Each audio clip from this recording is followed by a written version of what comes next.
Hello students, I Dipendra welcome you all to Magnet Brains IT JEE NEET. आज के lecture में हम continue करेंगे प्रीवियस ईयर्स क्वेश्चंस पार्ट 3, यानी जो जेईई मेंस के सेट्स, रिलेशन एंड फंक्शन पर हम क्वेश्चंस देख रहे हैं उन्हीं को कंटिन्यू करेंगे और काफ़ी सारे और क्वेश्चंस के साथ इस पर्टिकुलर टॉपिक और इस चैप्टर पर और क्लैरिटी लेंगे कि देखो जेईई मेंस और जेईई एडवांस से बहुत टफ क्वेश्चंस नहीं आते हैं। अगर आपने थ्योरी और बेसिक्स अच्छे से पढ़े हैं तो आपको सारी चीज़ें करते बनेंगी और सारी चीज़ें ईजिली समझ भी आएंगी। ऑल्दो जैसा हम शुरुआत से जानते हैं स्टूडेंट, जेईई मेंस और एडवांस एक ऐसी एग्जाम है जो अलग अलग काफ़ी सारे कंसेप्ट्स को कॉर्पोरेट करके एक साथ मर्ज करके एक एक क्वेश्चन में कंपाइल करके पूछती हैं। तो बेशक कुछ क्वेश्चंस में डेफिनेटली रादर काफ़ी सारे क्वेश्चंस में ये होता है कि उस क्वेश्चन में एक से ज़्यादा कंसेप्ट्स एक साथ यूज हो रहे होते हैं। तो बेशक हम वो चीज़ रिजॉल्व करते रहेंगे कि अगर किसी क्वेश्चन में कोई कंसेप्ट ऐसा यूज हो रहा है जो अभी शायद हमने नहीं पढ़ा है तो हम वो कंसेप्ट के थोड़े से ग्लिम्स ले लेंगे या उसे सुपरफिशियली थोड़ा सतही तौर पर पढ़ लेंगे ताकि वो क्वेश्चन आपको इजीली समझ आए। But gradually with time you will realise कि देखो आने वाले समय में बहुत सारे टॉपिक्स हम पढ़ लेंगे, बहुत सारे चैप्टर्स हम कवर कर चुके होंगे और फिर आपको सारे क्वेश्चंस और इजीली और आसानी से समझ आएंगे। मेरा एक सिंपल सा डिस्क्लेमर आपको ये है कि चूंकि हम जेईई मेंस और एडवांस के क्वेश्चंस कर रहे हैं फर्स्ट चैप्टर में ही, मतलब हर चैप्टर के हम करते चले जाएंगे, तो अभी शायद थोड़ी डिफिकल्टी आपको महसूस हो सकती है। बस मैं ये अश्योर करना चाह रहा हूँ कि घबराना और डरना मत, क्योंकि थोड़ा सा चैलेंजिंग जरूर लगेगा बट जैसे ही ये बैरियर पास कर दोगे ना तो ग्रेजुअली ये चीज़ें बहुत आसान लगेगी। आई होप आप जानते हैं कि किसी भी काम को जब हम पहली बार करते हैं तो टफ जरूर लगता है, बट ग्रेजुअली अगर उसे करते चले जाएं तो हमारी हैबिट बन जाती है और वो हमारे सबकॉन्शियस ब्रेन में एक आदत की तरह सेट हो जाती है और फिर हमें उसे ईजिली बिना किसी ज़्यादा एफर्ट्स के एग्जीक्यूट कर लेते हैं। तो वही आदतें आपकी डेवलप करवाने की कोशिश की जा रही है, वो प्रॉब्लम सॉल्विंग एटीट्यूड हम डेवलप करने की कोशिश कर रहे हैं। With that students, I hope आप जानते हैं दैट www.magnetbrains.com ये हमारा वेंचर यानी हमारा प्लेटफॉर्म है जहां पर आप ऑलमोस्ट एवरीथिंग, ऑलमोस्ट सारे कोर्सेज, फॉर एग्जाम्पल किंडरगार्टन से 12th स्टैंडर्ड तक के आपका काफ़ी सारे कॉम्पिटिटिव एग्जाम, गवर्नमेंट एग्जाम की तैयारी, एंट्रेंस एग्जाम, ये जो सारे होते हैं, NTSC, olympiad, IIT JEE, NEET, इन सारे एग्जाम्स और भी काफ़ी सारे programs free of cost, 100% free of cost, बिना कोई सब्सक्रिप्शन के, बिना कोई हिडन कॉस्ट के, कोई पेड मॉड्यूल, कोई ट्रायल वर्जन, ऐसा कुछ नहीं है। पूरे तरीके से 100% फ्री ऑफ कॉस्ट पूरे के पूरे कोर्सेज, पूरे के पूरे प्रोग्राम्स, कंप्लीट पैकेजेस आप एक्सेस कर सकते हैं हमारे प्लेटफॉर्म पर। हमारी यही की सारी चीज़ें हमारे अलग अलग यूट्यूब चैनल्स पर भी रेप्लिकेट होती हैं। जैसे अगर आप आईआईटी जेईई की तैयारी करें, आईआईटी जेईई नीट की तैयारी करें तो हमारा चैनल है Magnet Brains IIT JEE NEET, वहाँ पर भी आप ये सारे कोर्सेज, ये सारे programmes easily again free of cost access कर सकते हैं, पूरे पैकेजेस, पूरे प्रोग्राम्स। विद दैट स्टूडेंट्स, आज का लेक्चर शुरू करेंगे, but before we start today's lecture I like to tell you कि मैग्नेट ब्रेन्स का आईआईटी जेईई मॉड्यूल आपके लिए क्या क्या चीज़ें at absolutely free of cost लेकर आता है। सबसे पहली और सबसे ज़रूरी चीज़ स्टूडेंट्स कि पूरे के पूरे टॉपिक्स, हर एक सिंगल चैप्टर के एक एक सिंगल टॉपिक का detailed, comprehensive, thorough explanation video हम आपके लिए बनाएंगे ताकि हर एक थ्योरेटिकल कंसेप्ट उसके एप्लीकेशंस के साथ, यानी और भी काफ़ी सारे इलस्ट्रेशंस और एग्जांपल्स उसको हम कंसोलिडेट करेंगे ताकि हर थ्योरेटिकल कंसेप्ट्स की कंसेप्चुअल एप्लीकेबिलिटी यानी उसके न्यूमेरिकल्स और उसके एप्लीकेशंस आपको हम सिखा पाएँ ताकि हर एक कंसेप्ट आपको अच्छे से समझ आए और वो आपके ब्रेन में सेट हो जाए। तो एक एक कंसेप्ट आपको सिखाया जाएगा स्टूडेंट्स। अलॉन्ग विद दैट, जब भी वो टॉपिक कवर होता है, जब भी वो टॉपिक कंप्लीट होता है तो उस टॉपिक की प्रैक्टिस शीट भी आपको अवेलेबल करवाई जाएगी।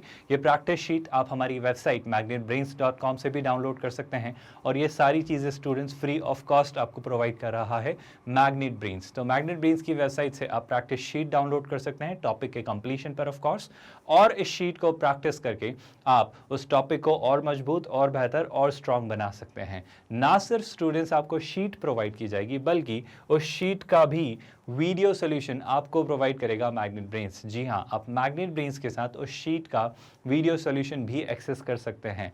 Along with that students, please इस बात को याद रखिए, उस वीडियो सोल्यूशन के बाद हम हमेशा इंश्योर करेंगे कि ये जो सारी चीज़ें आपके लिए की जा रही हैं, जैसे illustrations, examples, practice sheet, practice questions, previous years questions, doubt clarification, आपके पास्ट ईयर्स क्वेश्चंस के बाद चैप्टर वाइज टेस्ट और आपके जो मॉक टेस्ट, ये सारी चीज़ें जो हम करेंगे, इनमें जितने भी हम overall maximum number of questions practice करवाने की आपको कोशिश करेंगे ताकि आप ज़्यादा से ज़्यादा क्वेश्चंस प्रैक्टिस करें, हर एक पहलू, हर एक एंगल, हर एक आयाम को एक्सप्लोर करें ताकि आपका कोई भी कंसेप्ट आपका ना छूटे, हर एक चीज़ डाइवर्सिफाइड मैनर में क्लियर हो और कवर हो। मतलब हम क्वांटिटी के साथ साथ क्वालिटी अश्योर करेंगे कि हर वैरायटी का क्वेश्चन हम करें, ताकि हर एक चीज़ हम टच कर पाएँ, हर एक पहलू को हम एक्सप्लोर कर पाएँ। यही हमारा मोटिव है, ज़्यादा से ज़्यादा नंबर ऑफ क्वेश्चंस आपको प्रैक्टिस करवाने का। Along with that students, there is something very important. हम प्रीवियस ईयर्स क्वेश्चंस जो हम ऑलरेडी कर रहे हैं, हम पास्ट ईयर्स क्वेश्चंस भी आपको सॉल्व करेंगे। आज के लेक्चर में प्रीवियस ईयर्स क्वेश्चंस ही डिस्कस करेंगे स्टूडेंट्स। तो हम हर सब्जेक्ट के हर एक चैप्टर के कंप्लीशन पर उसके प्रीवियस ईयर्स, ना सिर्फ IIT मेंस बल्कि IIT एडवांस में आए हुए काफ़ी सारे रेलेवेंट, रीसेंट और काफ़ी सारे इंपॉर्टेंट और अच्छे क्वेश्चन जो आपको अच्छी कंसोलिडेशन डेवलप करें हर उस चैप्टर की जो हम पढ़ रहे हैं, क्वेश्चंस भी करेंगे, ताकि आपकी एक अच्छी हैबिट डेवलप हो और आप समझ पाएं कि इस एग्जाम में किस लेवल के क्वेश्चंस किस तरीके से पूछे जाते हैं और क्या थॉट प्रोसेस होती है, क्या साइकी होती है, क्या मेंटालिटी के साथ इन क्वेश्चंस को बनाया जाता है और किस एटीट्यूड के साथ हम इन क्वेश्चंस को सॉल्व कर सकते हैं, क्या अप्रोच आप अडॉप्ट करें ताकि ये क्वेश्चंस ईजिली सॉल्व हो जाएं। ये सारी बातें हम इन लेक्चर्स के दौरान करेंगे, ताकि आप JEE मेंस एडवांस की स्पेसिफिक तैयारी को समझ पाएं कि जो सारी चीज़ें हम पढ़ रहे हैं वो हमेशा पर्याप्त हैं, हमेशा से सफिशिएंट है, अगर आप ठीक तरीके से उन चीज़ों को पढ़ रहे हैं। अलॉन्ग विद दैट स्टूडेंट्स, हम हमेशा इंश्योर करेंगे कि आपके डाउट सॉल्विंग सेशंस भी प्लान करें। क्या आपको पता है स्टूडेंट्स, आप अपने सारे डाउट्स भी हमसे रिजॉल्व करवा सकते हैं, यानी आपके एक एक सिंगल डाउट हम एड्रेस करेंगे, हम रिजॉल्व करेंगे और उन्हें एक्नॉलेज करेंगे। एक छोटा सा काम आपको ये करना है कि इस वीडियो के डिस्क्रिप्शन में जब आप जाएंगे तो आपको एक लिंक दिखाई देगा, आस्क मी योर डाउट। इस आस्क मी योर डाउट पे जब आप क्लिक करेंगे तो आप अपने डाउट्स हमें फॉरवर्ड कर सकते हैं और आपके डाउट्स भी हम रिजॉल्व करेंगे, यानी आपके डाउट्स भी हम एड्रेस करेंगे और एक एक डाउट आपका क्लियर होगा। बस ये बात याद रखिए स्टूडेंट्स, कोई जनरल सी सिंपल सी क्वेरी हो तो उसे कमेंट में ही लिख दीजिए, जब भी वक्त मिलेगा उसे कमेंट के जरिए हम आंसर करने की कोशिश करेंगे, इन्हीं किसी लेक्चर में या डाउट वाले लेक्चर में। बट ऑफ कोर्स आप हमेशा इस बात को याद रखिए स्टूडेंट्स, अगर कोई न्यूमेरिकल है, कोई प्रॉब्लम है, कोई कंसेप्ट है जिसे डिटेल में आप समझना चाहते हैं, बेशक आप एक प्रॉपर स्क्रीनशॉट लीजिए। एक छोटी सी दरख्वास्त कि स्क्रीनशॉट आपका प्रॉपर हो, यानी प्रॉपर रिजोल्यूशन में क्लिक किया गया हो, ताकि वो पढ़ते हम पाए, मतलब हमसे पढ़ते वो बने, वो ठीक से हमें दिखाई दे at least. And apart from that उसे प्रॉपरली क्रॉप करिए स्टूडेंट्स। पूरे के पूरे आप काफ़ी सारे इमेजेस, बड़े बड़े इमेजेस फॉरवर्ड कर देते हैं और हमारे लिए ये मुश्किल होता है आइडेंटिफाई करना कि एग्जैक्टली आप कौन सा क्वेश्चन पूछना चाह रहे हैं। तो वहाँ पर एक कॉमेंट का भी ऑप्शन है जिसमें आप लिख कर भेज सकते हैं कि एग्जैक्टली आप क्या पूछना चाह रहे हैं। विद दैट स्टूडेंट्स, आप आपके डाउट्स भी हमसे क्लियर कर सकते हैं और अपने डाउट्स भी हमसे रिजॉल्व करवा सकते हैं। तो चिंता मत करिए, आपके डाउट्स तक क्लियर होंगे students, don't worry about that. Along with that students, there comes something very important. आप अपने हर एक चैप्टर की प्रोग्रेस को भी ट्रैक कर सकते हैं, यानी आप देख सकते हो कि इस चैप्टर पे आपकी तैयारी कितनी है और उसको आपने कितने अच्छे से पढ़ लिया है और उसको आपने कितने अच्छे से डेवलप कर लिया है। तो हर एक चैप्टर को आप समझ सकते हो, आप खुद से सेल्फ असेसमेंट कर सकते हो, खुद से अपनी तैयारी को ट्रैक कर सकते हो और देख सकते हो कि वो चैप्टर पे आपकी तैयारी कैसी चल रही है। ये तक स्टूडेंट्स मैग्नेट ब्रेन्स आपको प्रोवाइड करवाता है, मतलब आप अपने चैप्टर्स की प्रोग्रेस का भी सेल्फ असेसमेंट, सेल्फ इवैल्यूएशन कर सकते हैं। नॉट जस्ट दैट स्टूडेंट्स, हमेशा याद रखिए कि आपको वक्त वक्त पर सारे फैकल्टी मेंबर्स आकर गाइड भी करेंगे हर उस रिलेटेड चीज़ से जो इवन नॉन अकेडमिक है बट अकेडमिक से आपके कहीं ना कहीं कोई ना कोई वास्ता रखती है। फॉर एग्जांपल कोई भी चीज़ है जैसे कि टाइम मैनेजमेंट, बुक्स को लेकर गाइडेंस, स्ट्रैटेजी को लेकर किस तरीके से अप्रोच करना है एग्जाम को, मॉक्स कैसे अटेम्प्ट करना है, एग्जाम से रिलेटेड कोई नोटिफिकेशन, एग्जाम से रिलेटेड कोई अपडेट, हर वो ज़रूरी चीज़ जो आपके एग्जाम की तैयारी के लिए ज़रूरी है ना, डायरेक्टली और इनडायरेक्टली, हर उस चीज़ को हम लोग एड्रेस, एक्नॉलेज या रिजॉल्व करने की कोशिश करेंगे। आपके जो भी नॉन अकेडमिक इशूज़ है अगर उन्हें हम रिजॉल्व कर पाएँ, ताकि आपकी एग्जाम की तैयारी, आपकी IIT JEE नीट की तैयारी फुल फोकस, फुल कंसंट्रेशन के साथ चलती रहे। हम इंश्योर करेंगे कि हम वो भी करने में आपकी ज़्यादा से ज़्यादा हेल्प करें। अलॉन्ग विद दैट स्टूडेंट्स, हम हमेशा इंश्योर करेंगे कि आपके जैसे ही चैप्टर्स कंप्लीट होते हैं तो एग्जाम के वक्त आपको वन शॉट रिवीजन भी प्रोवाइड करें। यानी जब वो आपके अंदर एक एंजाइटी एक डेवलप हो रही होती है, आप सोच रहे होते हो कि सर फाइनली अब तैयारी करनी है, कैसे इसको फिगर आउट करें, ये एग्जाम में ये वाला चैप्टर हमने ठीक से पढ़ा है नहीं, एक श्योर करना है, तो उसके लिए रिविजन मॉड्यूल भी आपके लिए आएगा। यानी आप हर एक चैप्टर को एक प्रिसाइज, एक कंसाइज, एक क्रिस्प मैनर में पूरा का पूरा चैप्टर रिवाइज कर सकते हैं और अच्छे से पूरे चैप्टर को पढ़ सकते हैं। तो ये भी हम इंश्योर करेंगे chapter wise one shot revision के थ्रू। बट बेशक इस बात को याद रखिए स्टूडेंट्स कि chapter wise one shot revision एक स्टेप है, एक प्रोसेस है। आप हमेशा इसे ऐसा नहीं कर सकते कि आप ये वाली पार्ट स्किप करके सीधे chapter wise one shot revision करने का सोचें। आई होप ये बात आप समझ पा रहे हैं। बात बड़ी आसान सी है, पहले आप ये सारी चीज़ें करेंगे, जब ये सारी चीज़ें कर चुके होंगे तब इस बात का कोई सिग्निफिकेंस या रेलेवेंस है कि आप ये चीज़ करें, तो आपको वो और बेहतर तरीके से अच्छे से समझ आएगी। I hope you are getting it. Along with that students, हम ऑनलाइन टेस्ट सीरीज भी लॉन्च करेंगे आपके लिए, यानी आप जेईई मेंस और जेईई एडवांस के प्रीवियस ईयर्स क्वेश्चंस ना सिर्फ बल्कि उनके मॉक टेस्ट भी दे पाए, यानी मेन एग्जाम देने से पहले आप कई दफ़ा जेईई मेंस और जेईई एडवांस दे चुके होंगे, और जब ये एग्जाम आप देंगे, जब ये मॉक्स आप देंगे, तो आप एक्चुअली स्ट्रैटेजी डेवलप कर पाएंगे, आप बिल्ड कर पाएंगे कि जेईई मेंस के लिए क्या क्या चीज़ें चाहिए होती हैं, तैयारी कैसे करनी होती है, स्ट्रैटेजी कैसे बनाई जाती है, किस सेक्शन को कैसे अटेम्प्ट किया जाता है, कितना टाइम कहाँ डिवोट किया जाता है, स्कोर को ऑप्टिमाइज करने के लिए, अपने परसेंटाइल, अपनी रैंक को बेहतर बनाने के लिए जो भी हर संभव आपकी मदद हम कर सकते हैं, वो मैग्नेट ब्रेन्स के फ्री ऑफ कॉस्ट मॉड्यूल के साथ हम करेंगे। आई होप आपको समझ आ रहा है कि Magnet Brains IIT JEE NEET course आपके लिए क्या क्या चीज़ें लेकर आता है at absolutely no cost. With that students, आज का लेक्चर शुरू करेंगे और शुरुआत करेंगे क्वेश्चन नंबर 1 के साथ। जेईई मेंस 2020 का क्वेश्चन, एक आसान सा, सिंपल सा, स्ट्रेट फॉरवर्ड सा क्वेश्चन जो सीधे सीधे कंसेप्ट्स पर बेस्ड है, जो हमने सेट थ्योरी में पढ़े। अभी हम सेट थ्योरी कर रहे हैं क्लास, फिर ग्रेजुअली रिलेशंस और फंक्शंस के जेईई मेंस के क्वेश्चंस करेंगे, and then JEE advance sets, relations and functions के ग्रेजुअली क्वेश्चंस करेंगे। फिलहाल के लिए स्टूडेंट्स इस क्वेश्चन को देखिए, समझिए और ट्राई करके मुझे बताइए कि आपको क्या लगता है कि क्या आंसर होगा। एटलीस्ट ट्राई जरूर करिए स्टूडेंट्स। देखो इनडायरेक्टली इसमें ना वो क्या पूछना चाह रहा है मैं समझाने की कोशिश करता हूं। क्या कह रहा है समझिएगा। वो कह रहा है a survey shows that 73% of the persons working in an office like coffee, ठीक है sir, whereas 65% people like tea. वो कह रहा है एक्स वो लोग हैं जो दोनों पसंद करते हैं, X% वो लोग हैं who like both coffee and T. तो एक्स क्या नहीं हो सकता, तो इनडायरेक्टली आपसे एक्स की डोमेन पूछ रहा है कि एक्स कहां से कहां तक होगा। थोड़ा सा सोचेंगे students, indirectly do you not realise कि वो ये पूछ रहा है कि एक्स की मिनिमम और मैक्सिमम वैल्यू क्या होगी, क्योंकि अगर मैं एक्स की मिनिमम और मैक्सिमम वैल्यू पता कर लेता हूं तो मैं बता पाऊंगा कि एक्स सर पॉसिबली इससे इसके बीच होगा, मतलब कम से कम इतना होगा, ज्यादा से ज्यादा इतना होगा, इससे छोटा या इससे बड़ा नहीं होगा। तो अगर मैं वो फिगर आउट कर लूं तो मैं ऑप्शंस इजीली मार्क कर पाऊंगा। आई होप आपको अप्रोच समझ आ रही है। उसी तरीके से सोचते हैं स्टूडेंट्स, बहुत ध्यान से सुनिएगा। अगेन मैं थॉट लेता हूं कि मैं वेन डायग्राम के थ्रू इसको फिगर आउट करने की कोशिश करता हूं, तो ध्यान से सुनिए स्टूडेंट्स। हमारे वेन डायग्राम के अंदर ये हमारे उस कंपनी के, फैक्ट्री के सारे वर्कर्स हैं। इन सारे वर्कर्स में ऑब्वियसली हमारे पास किस किस तरह के लोग हैं क्लास, कुछ ऐसे लोग हैं जो कॉफी पसंद करते हैं और कुछ ऐसे लोग हैं जो टी पसंद करते हैं। आई होप ये दोनों बातें आपको समझ आई। अब सर कुछ लोग ऐसे भी हैं जो कॉफी एंड टी दोनों पसंद करते हैं। क्या लाइन आपको समझ आ रही है? मतलब ये पूरा ऑफिस स्टूडेंट्स, ये वो वर्कर्स हैं, यहाँ पे वो टी वाले लोग हैं जैसे, और ये कॉफी वाले लोग हैं। आई होप ये लाइन आपको समझ आ रही है। अब मैं आपको मैक्सिमम और मिनिमम वाला डेटा समझाने की कोशिश कर रहा हूँ। वो क्या कह रहा है स्टूडेंट्स, 73 पीपल ऐसे हैं जो कॉफ़ी पसंद करते हैं। तो सर कॉफ़ी पसंद करने वाले देर आर टोटल 73% पीपल। अच्छा एक बात बताओ, ऑफिस में टोटल लोग कितने हैं? तो सर ऑफिस में जो टोटल वर्कर्स हैं, ऑफिस में जो टोटल वर्कर्स हैं वो कितने होंगे स्टूडेंट्स? वो 100% होंगे। आई होप ये डेटा समझ आ रहा है। आप ऐसा भी मान सकते हो कि अगर ऑफिस में टोटल 100 वर्कर्स हैं तो उसमें से 73 वर्कर्स क्या पसंद करते हैं? कॉफ़ी। तो सर 73 वर्कर्स अगर कॉफ़ी पसंद करते हैं तो टी कितने लोग पसंद करते हैं? टी पसंद करने वाले लोग हैं सर 65%। तो 65% पॉपुलेशन ऐसी है जो क्या पसंद करती है? टी।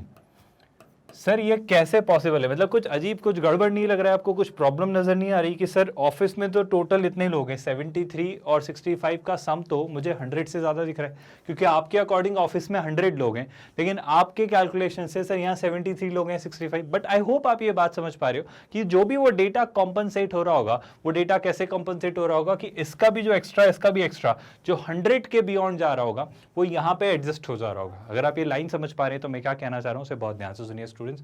मैं आपसे ये कहना चाह रहा हूं, बड़ी सिंपल सी बात आपको समझाना चाह रहा हूं। मान लेते हैं ऐसे लोग जो ना ही कॉफी पीते हैं ना ही टी पीते हैं, who drink neither tea nor coffee, ऐसे लोग लेट्स से 0% है, मान लेते हैं थोड़ी देर के लिए, ऐसा मान लेते हैं, है ना।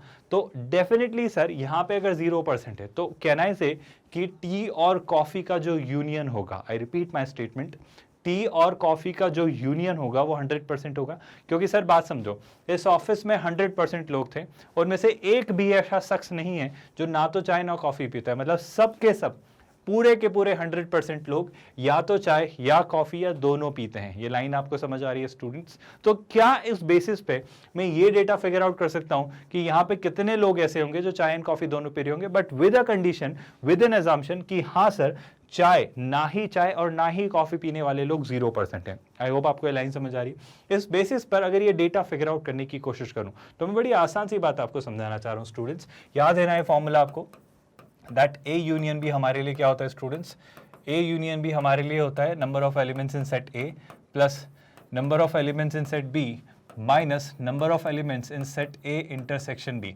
और ये ए इंटरसेक्शन बी ही तो क्या है, वो चाय और कॉफी पीने वाले दोनों लोगों का कॉम्बिनेशन, जहां पे दोनों ही लाई करते हैं। आई होप ये लाइन समझ आ रही है। तो सर ए यूनियन बी, तो ऑफिस में टोटल कितने लोग हैं सर, ऑफिस में टोटल 100% लोग हैं, है ना। सर चाय पीने वाले लोग कितने, तो चाय पीने वाले अगर मैं लोग देखूं तो चाय वाले लोग हैं 75 और कॉफी वाले हैं, सॉरी चाय वाले आर 65 और कॉफी वाले कितने हैं स्टूडेंट्स, कॉफी वाले लोग हैं 73%। और दोनों ही मतलब टी एंड कॉफी दोनों पीने वाले लोग कितने हैं, वही हम फिगर आउट करने की कोशिश कर रहे हैं। किस कंडीशन के साथ, किस केस के साथ स्टूडेंट, जब हमारे पास ऐसे लोग हमने एज्यूम किए कि हाँ सर जो ना चाय और ना कॉफी पीने वाले लोग 0% है। मैं ऐसा क्यों कर रहा हूं अभी 2 सेकंड के अंदर आपको समझा दूंगा, बट पहले प्लीज इस प्रोसेस को आप समझिए स्टूडेंट्स। मैं एक काम करता हूं, बहुत ध्यान से सुनिए, इसको मैं शिफ्ट करता हूं इधर और इसको मैं शिफ्ट करता हूं उधर।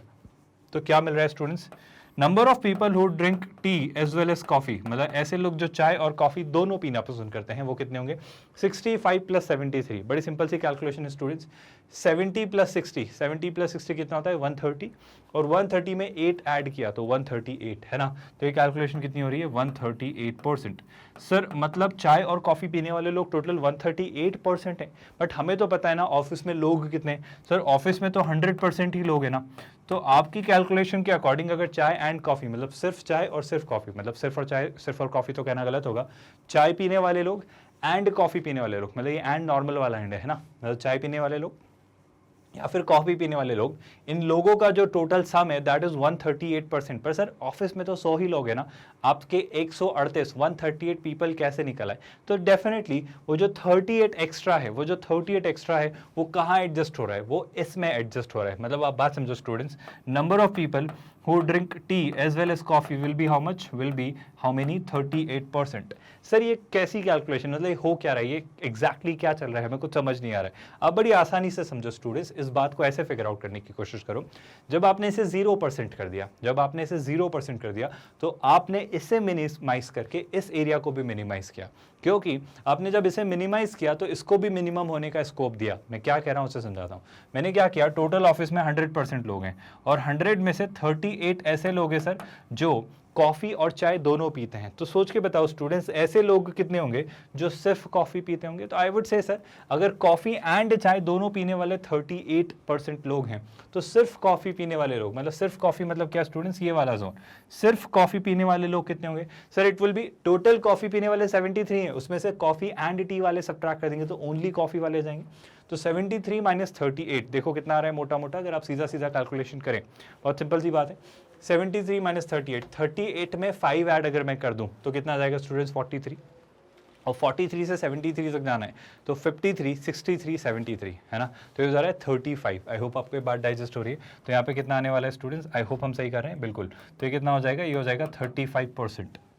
आई होप ये लाइन आपको समझ आई, बड़ी सिंपल सी बात है, 30 और 30 60 और 8 और 5 कितना होता है क्लियरली 13, तो 80 73। आई होप ये समझ आए आपको। सिमिलरली अगर सर 65 में से 38 सब्ट्रैक्ट किया, अगेन सेम लॉजिक लगाते हैं स्टूडेंट्स, 38 को अगर मैं थोड़ी देर के लिए लेट्स से 7 दे देता हूं तो कितना हो जाएगा सर 45, और 45 में 20 और ऐड कर दिया तो कितना हो जाएगा 55 65।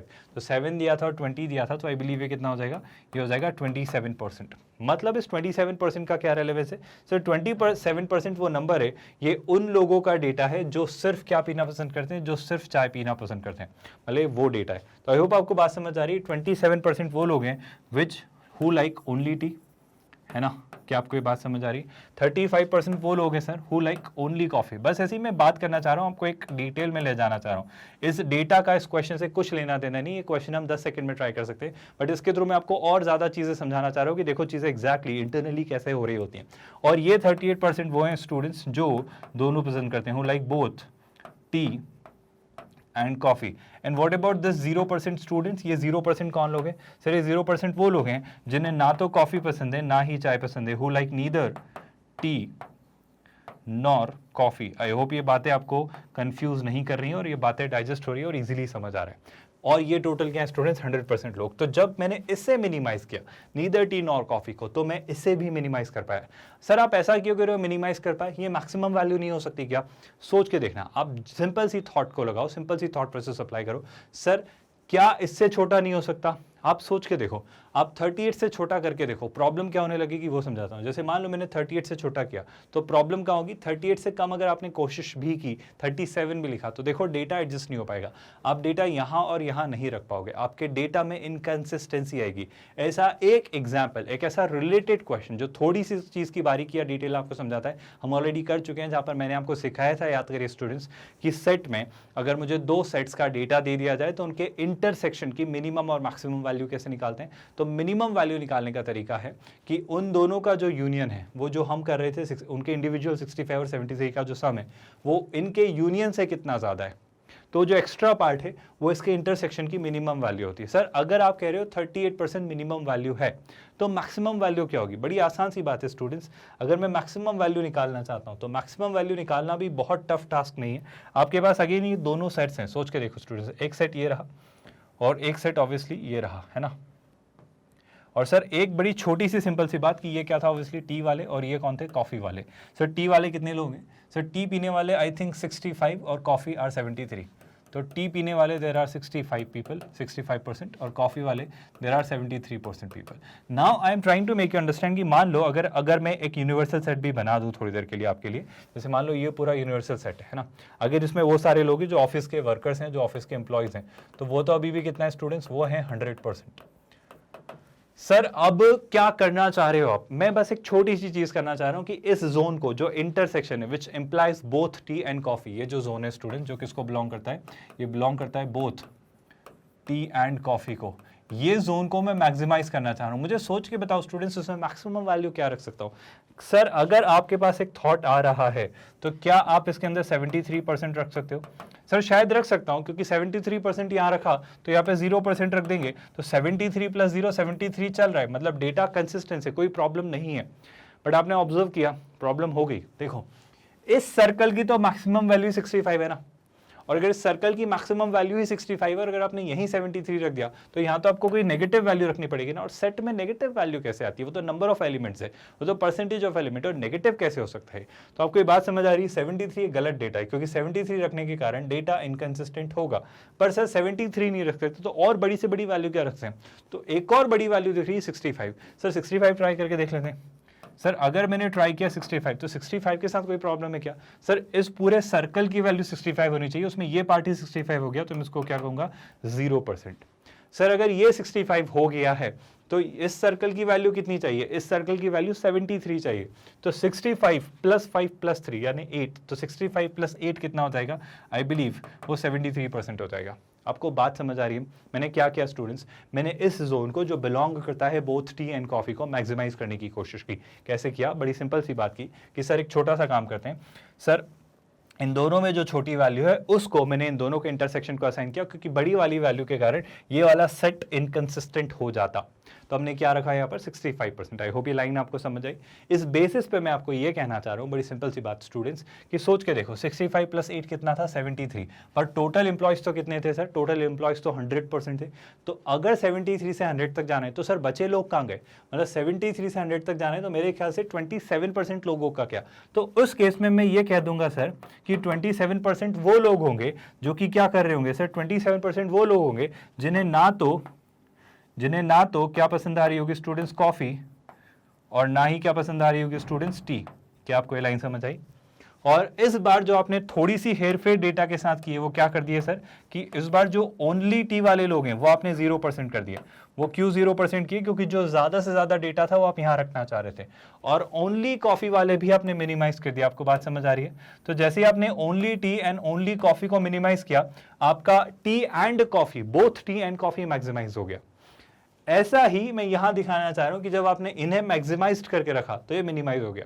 तो इसका और इसका साथ चलता है, मतलब अगर ये मिनिमम है तो ये मिनिमम है, और ये मैक्सिमम है तो ये मैक्सिमम है। मतलब अगर मुझसे कोई ये पूछता, बहुत ध्यान से सुनना क्लास, इस क्वेश्चन को ऐसे भी पूछा जा सकता था, इस ऑफिस में ऐसे कितने लोग हैं, मतलब उसकी रेंज पूछी जाती कि जो ना चाय पीते हैं ना कॉफी पीते हैं, वो डेटा कहां से कहां तक हो सकता है। तो आप बेशक कहते हैं स्टूडेंट्स सर ना चाय ना कॉफी पीने वाले मिनिमम लोग 0% होंगे और मैक्सिमम होंगे 27 से ज्यादा नहीं होंगे। आई होप ये लाइन आप समझ पा रहे हो, बड़ी सिंपल सी आसान सी बात मैं कहना चाह रहा हूं। तो यहां पे मैं जो काम या जो बात कहना चाह रहा हूं आई होप क्लियर हो रही है। इस बात को छोटे से शब्दों में फाइनली अगर मैं कंक्लूड करूं इस क्वेश्चन में, अगर आप सोचना चाहें तो इस क्वेश्चन में कैसे सोचेंगे, बस वो ये पूछ रहा था दोनों पसंद करने वाले, चाय और कॉफी दोनों पसंद करने वाले कितने लोग हैं, तो मैं मिनिमम वैल्यू बोलूंगा क्या, हमेशा जैसे 73 दिया है या 65 दिया है तो आप कुछ मत करो, 73 और 65 का सम कर लो, और जैसे ही 73 और 65 का सम क्या, तो 5 और 3 8, 7 और 6 13, तो 138 आ रहा है। 138 100 से कितना ज़्यादा है, 38। 138 100 से 38 ज़्यादा है ना, तो आपके x की दोनों को पसंद करने वाले डेटा की मिनिमम वैल्यू होगी x, मिनिमम वैल्यू होगी 38। और ज़्यादा से ज़्यादा वैल्यू क्या होगी सर, इन दोनों में 73 और 65 में ज़्यादा कौन है, 65, सॉरी कम कौन है, 65, तो वो वैल्यू इस x की मैक्सिमम वैल्यू होगी, यानी दोनों को पसंद करने वाले 65 से ज़्यादा लोग हो ही नहीं सकते। आप सोचो जब चाय पसंद करने वाले लोग ही 65 है, तो चाय एंड कॉफ़ी वाले दोनों पसंद करने वाले 65 के बियॉन्ड कैसे जाएंगे, चाय वाले ही रोक देगा ना उसको, मतलब बोल देगा हम 65 से ज़्यादा है ही नहीं, तो आप दोनों कैसे हमसे पसंद करवाओगे, हम लोग ही 65 है, तो इसकी ज़्यादा से ज़्यादा वैल्यू कितनी होगी, 65। मतलब ये आंसर आप सीधे ऐसा लिख सकते हो। मतलब डू यू रियलाइज, अगर कंसेप्ट पता है, अगर इंटरनली क्या हो रहा है वो पता है, वो तो जरूरी है, मतलब ये बात तो पता होना हमेशा जरूरी है, बट अगर ये पता है तो इस बेसिस पे आप ये कैसे बोल सकते हो, ये आंसर एक लाइन में कैसे लिख सकते हो। जेईई मेंस 2020 का क्वेश्चन है क्लास, 1 सेकंड में आंसर आ जाएगा, पर ये कब आएगा, जब आपको कंसेप्ट पता है। आई एम ऑलवेज एम्फेसाइजिंग कि shortcut, short trick, short technique कुछ नहीं होता है, ये हमेशा टेक्निक होती है, ये हमेशा बनी बनाई मेथड होती है, बनी बनाई प्रोसेसेस होती हैं। तो अगर आपको ये गहराइयाँ पता है, अगर आपको ये बारीकियाँ पता है, अगर आपको ये डिटेल्स पता है, तो आप बेशक ये एक लाइन में ले आओगे, पर ये एक लाइन में तब लाओगे जब आपको चीज़ें पता है ना। तो ऐसे शॉर्टकट सीखना बेवकूफ़ी है, क्योंकि IIT जेईई शॉर्टकट्स पे काम नहीं करता है। उसने एक बार ये क्वेश्चन पूछ लिया ना, हो गया, अब वो कुछ नया पूछेगा। अब देखो नया क्या आ सकता है वो बताता हूँ। हो सकता है वो आपसे ये पूछ लेता, हो सकता है वो आपसे ये पूछ लेता कि आप ये बताओ ऐसे कितने स्टूडेंट्स हैं, ऐसे कितने वर्कर्स हैं, ऐसे कितने ऑफिस में कर्मचारी हैं, काम करने वाले एम्प्लॉयज़ हैं जो ना चाय ना कॉफ़ी पसंद करते हैं, और उसका मिनिमम और मैक्सिमम क्या होता है। तो अगर वो उसका मिनिमम और मैक्सिमम पूछता है, यानी ऐसे लोग who like neither T nor coffee, तो मैं उस केस में क्या कहता है स्टूडेंट्स, जब हम इससे मैक्सिमाइज और मिनिमाइज कर रहे थे ना बोथ टी एंड कॉफी, तो उसके साथ ये भी सिंक में मिनिमाइज और मैक्सिमाइज हो रहा था, अगर आपने वेन डायग्राम के थ्रू ऑब्जर्व किया होता। तो ध्यान से देखो, जब नीदर टी नॉर कॉफी देखा था, तो अगर ये मैक्सिमम था तो मैक्सिमम कितना था, 27। और सर जब नीदर टी नॉर कॉफी देखना था बोथ टी एंड कॉफी के मिनिमल के साथ, तो जब ये मिनिमम था तो ये कितना था, 0। तो डू यू रियलाइज इसकी मिनिमम 0 और मैक्सिमम 27 वैल्यू होगी, यानी neither T nor coffee will be at least minimum possible 0% और मैक्सिमम कितना होगा, maximum possible it will be 27%। तो इस तरीके से ये भी आंसर किया जा सकता है। हालांकि ये इस क्वेश्चन का पार्ट नहीं है, बट आपको बताना चाह रहा हूँ कि चीज़ें ऐसे बन सकती हैं। और ये कब निकलेगा, अब इसका कोई शॉर्टकट नहीं है, बना सकते हो, बट मेरा कहना है कि ऐसे तो बहुत सारी चीज़ें निकल के आएंगी ना, कुछ भी घुमा के पूछ लेंगे, तो इससे शॉर्टकट बनाने हम नहीं बैठेंगे, हम टेक्निक सीखेंगे कि जो भी हमसे पूछा जाए हम अपने लॉजिक से उसको फिगर आउट कर लें, क्योंकि लॉजिक आपके पास हमेशा रहेगा स्टूडेंट्स, आपकी इंटेलिजेंस आपको हमेशा आपका साथ देगी और वो कभी नहीं छोड़ेगी। तो नॉलेज और इन्फॉर्मेशन गेन करने पर काम करिए और इंटेलिजेंस के थ्रू, लॉजिक के थ्रू चीज़ों को सॉल्व करिए, आपको बहुत मजा आएगा। चलिए इस पार्ट को, अगर इस क्वेश्चन को हम फाइनली मार्क करना चाहें तो हम क्या कहेंगे स्टूडेंट्स, वो पूछ रहा था x कैन नॉट बी, तो वो कह रहा है x 63। सर हो सकता है क्योंकि x की वैल्यू 65 से कम है, तो x 63 हो सकता है, तो 63 आंसर नहीं है, क्योंकि ये हो सकता है। सर x 36, आई थिंक 38 से बड़ा होता है x, तो x 36 तो नहीं हो सकता, क्योंकि उसने पूछा है x कैन नॉट बी, तो हम क्या मार्क करेंगे, ऑप्शन बी। 38 और 54 भी, 38 और 54 भी 38 और 65 के बीच लाइक करते हैं, तो उस बेसिस पे मैं कहता कि ये भी मेरे आंसर नहीं होंगे। आई होप आपको बात समझ आ रही है, और इस आधार पे हम कैसे इसको कंक्लूड कर रहे हैं, क्लियर हो रहा है। बाय द वे इस क्वेश्चन के थ्रू मैंने और भी क्या क्या चीज़ें आपको सिखाई और समझाने की कोशिश की, वो भी आपको क्लियर हुई होंगी। तो सारी क्लैरिटी के साथ स्टूडेंट्स अब हम बढ़ेंगे नेक्स्ट क्वेश्चन की तरफ। क्वेश्चन नंबर 12 हम ट्राई करेंगे। सारी चीज़ें आपको अच्छे से समझ I believe. With that students next question, एक शानदार सा क्वेश्चन, मजेदार सा क्वेश्चन, अगेन जेईई मेंस 2020 में पूछा गया क्वेश्चन। एक बार क्वेश्चन को पढ़िए, समझिए और ट्राई करिए। मुझे पूरा यकीन है कि आप ये कर सकते हैं, अगर आपने ठीक से इसे ट्राई किया तो एक बार जरूर ट्राई करिए स्टूडेंट्स। आई होप आप वीडियो पॉज करके एटलीस्ट कोशिश तो कर रहे हो, है ना। हमने हमेशा से सीखा है बस कोशिश करना मैटर करता है, बाकी चीज़ें इररिलेवेंट हैं। तो क्या करेंगे sir, set A has m elements and set B has n elements, ठीक है सर। एक सेट ए है ना, तो वो क्या कह रहा है सर, एक सेट ए है और सेट ए में कितने एलिमेंट्स हैं सर? सेट ए में टोटल नंबर ऑफ एलिमेंट्स हैं वो हैं m, ठीक है सर। और सेट बी में कितने एलिमेंट्स हैं? तो सर जो सेट बी है आपका उसके अंदर n एलिमेंट्स हैं, तो सेट बी के अंदर n एलिमेंट्स हैं। आई होप यहाँ तक आपको बात समझ आ रही है। फिर वो क्या कह रहे हैं, the total number of subsets of A is 112 more than the total number of subsets of B. Sir इसका क्या मतलब है?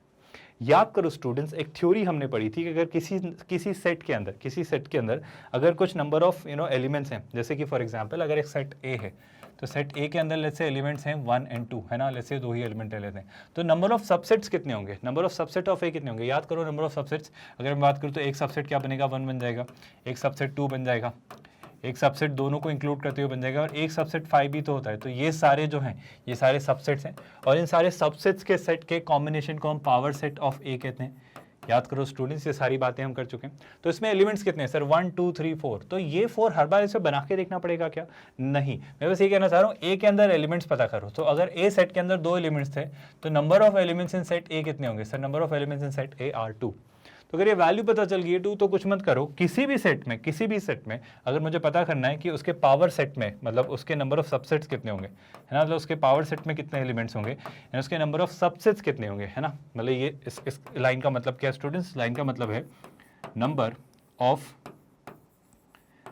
सबसेट्स ऑफ ए, है ना। तो वो होगा स्टूडेंट्स बड़ा सिंपल सा data, 2 to the power number of elements in set a, और number of elements in set a कितना है students? Number of elements in set a are 2, तो कितना हो जाएगा? 2 की पावर 2, और 2 की पावर 2 कितना होता है सर? 4। तो इस तरीके से आप हमेशा फिगर आउट कर सकते हो, डेटा निकाल सकते हो, चीज़ें वर्कआउट कर सकते हो। बट सर यहाँ पे तो क्वेश्चन में कुछ और ही कह रहे हैं, हमारी ज़्यादा हेल्प हो नहीं पा रही है, इसको कैसे सोचेंगे, कैसे फिगर आउट करेंगे, कैसे कर सकते हैं सर? कुछ समझ नहीं आ रहा है। तो बड़ी आसान सी बात कहना चाह रहा हूँ स्टूडेंट्स, सोचो, number of elements in A are m, number of elements in B are n. तो बताओ number of subsets of a कितने होंगे students? 2 to the power m. क्या लाइन समझ आई? Sir number of subsets of b कितने होंगे? Sir number of subsets of b कितने होंगे? 2 टू द पावर एन। अब इस लाइन को फिर से पढ़ो sir, number of subsets of A are 112 more than the number of subsets of B. मतलब जो ए के सबसेट है ना वो बी के सबसेट से कितना ज्यादा है? सर उनका जो डिफरेंस है दैट इज 112। क्या लाइन आपको समझ आई स्टूडेंट्स? बड़ी सिंपल सी बात है, number of subsets of A are 112 more than the number of subsets of B. बड़ी सिंपल सी बात आपसे कही है, क्योंकि ए के अंदर m एलिमेंट्स थे, बी के अंदर n एलिमेंट्स थे। सर अब कैसे करेंगे? मतलब ये तो कोई बात ही नहीं हो रही ना, ये तो कैसे आप ट्राई कर रहे हो? मतलब ये m है, ये n है, मतलब 2 वेरिएबल्स हैं, और 2 वेरिएबल्स अगर हैं तो सर 2 वेरिएबल्स के साथ एक इक्वेशन की हेल्प से इनकी वैल्यू कैसे निकालेंगे? क्या थॉट आप ला सकते हो, कैसे सोच सकते हैं सर? कोई दिमाग लगा के बता सकते हैं कि इसको कैसे करेंगे? सर यहाँ तो 2 वेरिएबल्स है ना, एक इक्वेशन कैसे सॉल्व होगी? की जा सकती है, बस थोड़ा सा कॉमन सेंस लगाना है स्टूडेंट्स। तो आइडिया ये है कि आप 2 की पावर 0, 3 की पावर 0 ये याद रखिए। 2 की पावर 0 ही नहीं, 2 की पावर हायर पावर्स भी याद करिए। जैसे अगर मैं आपसे बात करूँ तो स्टूडेंट्स आई होप को पता होगा कि 2 की पावर 2, 2 की पावर 1 कितना होता है? 2 की पावर 1 होता है 2, 2 स्क्वायर कितना होता है स्टूडेंट्स? 4, 2 क्यूब कितना होता है स्टूडेंट्स? 8। ये आपको प्लीज फिंगर टिप्स पे याद होना चाहिए। अगर ये याद होगा तो क्वेश्चंस बहुत जल्दी होंगे, और इन कॉन्सेप्ट्स पर बेस्ड क्वेश्चंस आते हैं। जैसे 2 की पावर 4 कितना होता है? 16, 2 की पावर 5 कितना होता है स्टूडेंट्स? 32, है ना। 2 की पावर 6 आई होप 32 का डबल 64, 2 की पावर 7 64 का डबल दैट्स 128। ये इस तरीके से याद होना चाहिए कि 2 की पावर 7 आपको 128 याद है। 2 की पावर 8 कितना होता है? 128 का डबल दैट्स 256। बहुत जरूरी टर्म्स है स्टूडेंट्स, प्लीज एटलीस्ट 2 और 3 की हायर पावर्स तो याद करिएगा। 2 की पावर 9 कितना होगा? 256 का डबल दैट्स 512। 2 की पावर 10 512 का डबल दैट्स 1024। और 2 की पावर 11 याद कर लेना 2048। 2 की पावर 12 याद कर लेना, इस तरीके से याद कर लेना। ऐसे ही 3 की भी पावर्स याद कर लेना स्टूडेंट्स, जैसे 3 की पावर 13, है ना। 3 स्क्वायर कितना होता है? एटलीस्ट 9। 3 क्यूब कितना होता है स्टूडेंट्स? जितना मुझे याद है आई होप 27 होता है ना। 3 की पावर 4 कितना होता है? 81। इस तरीके से 3 की पावर 5 कितना होता है? आई बिलीव 243, जहाँ तक मैं समझ पा रहा हूँ। 8 का बिल्कुल सही। तो इस तरीके से चीज़ें चलती जाएंगी, प्लीज़ इन्हें याद रखिएगा। इन्हें क्यों याद रखना? वापस आते हैं क्वेश्चन पे। मुझे चाहिए 2 की ऐसी 2 पावर्स, बहुत ध्यान से सुनना। पावर्स में ज़्यादा चीज़ें बदलने वाली है नहीं, और बेस सेम है, दोनों का बेस सेम है। तो 2 की पावर m और 2 की पावर n। मुझे 2 की 2 ऐसी पावर्स चाहिए जिनका डिफरेंस 112 हो। सर यहाँ से कुछ देख के बात बन सकती है क्या? सर सोच के देखो, इन पावर्स का डिफरेंस देखेंगे तो ये मैक्सिमम वैल्यू 132 तक जा रही है। तो ये क्या 112 डिफरेंस लेकर आएगा? बट सर सोच के देखते हैं, जो मैक्सिमम वैल्यू वो एटलीस्ट 112 से तो ज़्यादा हो। आप बात समझ पा रहे हो? मैं ऐसा इसलिए कह रहा हूँ क्योंकि ये भी एक पॉजिटिव वैल्यू है, ये भी एक पॉजिटिव वैल्यू है, तो इस पॉजिटिव में से कुछ पॉजिटिव घटा के 112 आ रहा है, तो ये जो वैल्यू है, ये टू द पावर m जो है, वो डेफिनेटली 112 से तो बड़ा हो गई ना, क्योंकि 112 से बड़ी कोई वैल्यू में से कुछ पॉजिटिव घटाएंगे तो 112 आएगा। आई होप आपको पॉइंट समझ आ रहा है। तो पॉइंट बड़ा सिंपल सा है स्टूडेंट्स कि मुझे ये 2 की पावर m तो 112 से बड़ी देखनी पड़ेगी। तो सर एक काम करते हैं, 112 से बड़ा नंबर मुझे दिख रहा है 128, तो पहले मैं ट्राई करता हूँ 2 की पावर 7, है ना। तो 2 की पावर 7 अगर ट्राई किया तो यहाँ पे क्या ट्राई किया सर, यहाँ पे 128 ट्राई किया। जैसे यहाँ पे 128 ट्राई किया तो यहाँ पे क्या लाना है सर, यहाँ पे मुझे लाना है 112। सर यहाँ पे अगर 112 लाना है 128 में से, तो 128 में से क्या सब्ट्रैक्ट करें कि 112 आ जाए? सर 128 में से 112 सब्ट्रैक्ट करके देखते हैं।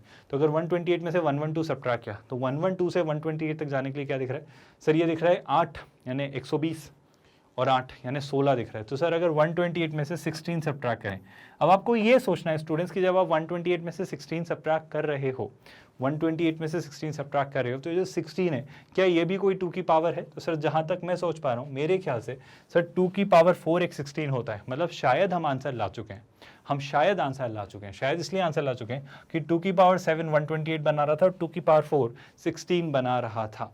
यानी मैं आपको ये कहना चाह रहा हूँ स्टूडेंट्स कि ये जो है 128 दैट्स 2 टू द पावर 7 और 16 क्या स्टूडेंट्स 2 की power 4 which is nothing but 112। Sir क्या ज़रूरी है यही दो वैल्यूज़ वो बात करें, कोई और वैल्यू नहीं ट्राई कर सकते क्या? बिल्कुल आप ट्राई करके देखिए। आप अगर अपनी तसल्ली के लिए चाहें तो सोच के देखो। आप जैसे ही 256 पे चले गए, अब सर 256 में से ये नंबर सब्ट्रैक्ट करना तो बहुत छोटा हो जाएगा, 112 आएगा नहीं, और 256 में से 128 सब्ट्रैक्ट करोगे तो 128 ही आएगा, क्योंकि 256 128 का डबल है। सर 512 इधर तो और चले गए तो 512 माइनस 256 ही आएगा, तो इधर तो डिफरेंस और बड़ा होता जा रहा है। और 128 में से एक ही नंबर सब्ट्रैक्ट करके ला सकते हो, 112 16 और कुछ तो ला नहीं सकते।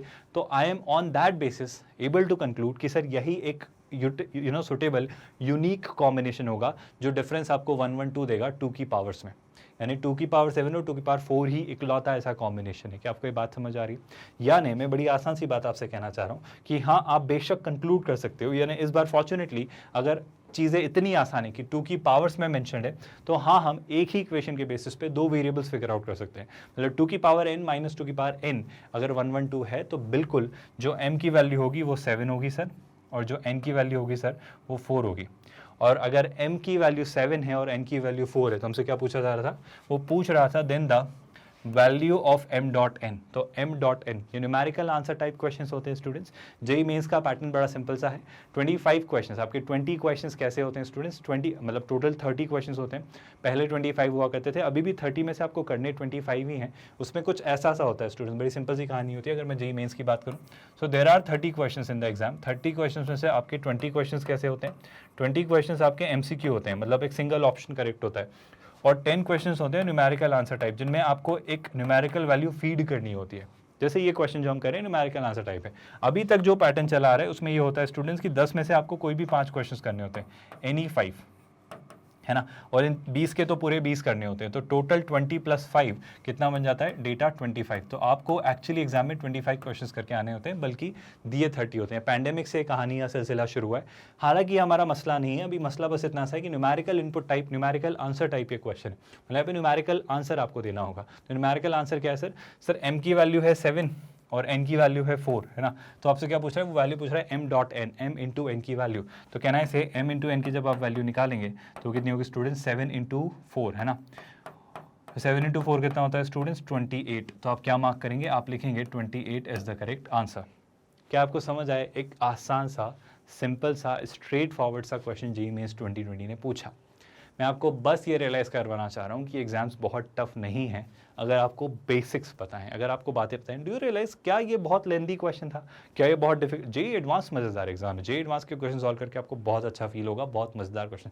बट जेईई मेंस तो एक आसान सी एग्जाम है स्टूडेंट्स, और जो सब हम पढ़ रहे हैं उस बेसिस पे तो आप बेशक बिना डाउट के बिल्कुल अश्योर्ड रहिए कि आप जेईई मेंस निकाल सकते हो। पर बस कहानी यह है कि आप हमारे साथ बने रहिए, रेगुलरली सारे वीडियोस देखिए, सारे लेक्चर्स अच्छे से अटेंड करो, प्रॉपर नोट्स बनाओ, प्रॉपर प्रैक्टिस करो, और एक सबसे खास बात, मेरे करवाने से पहले एक बार खुद ज़रूर ट्राई करो। ये हैबिट अभी से डेवलप कर लो, बहुत अच्छी आदत है।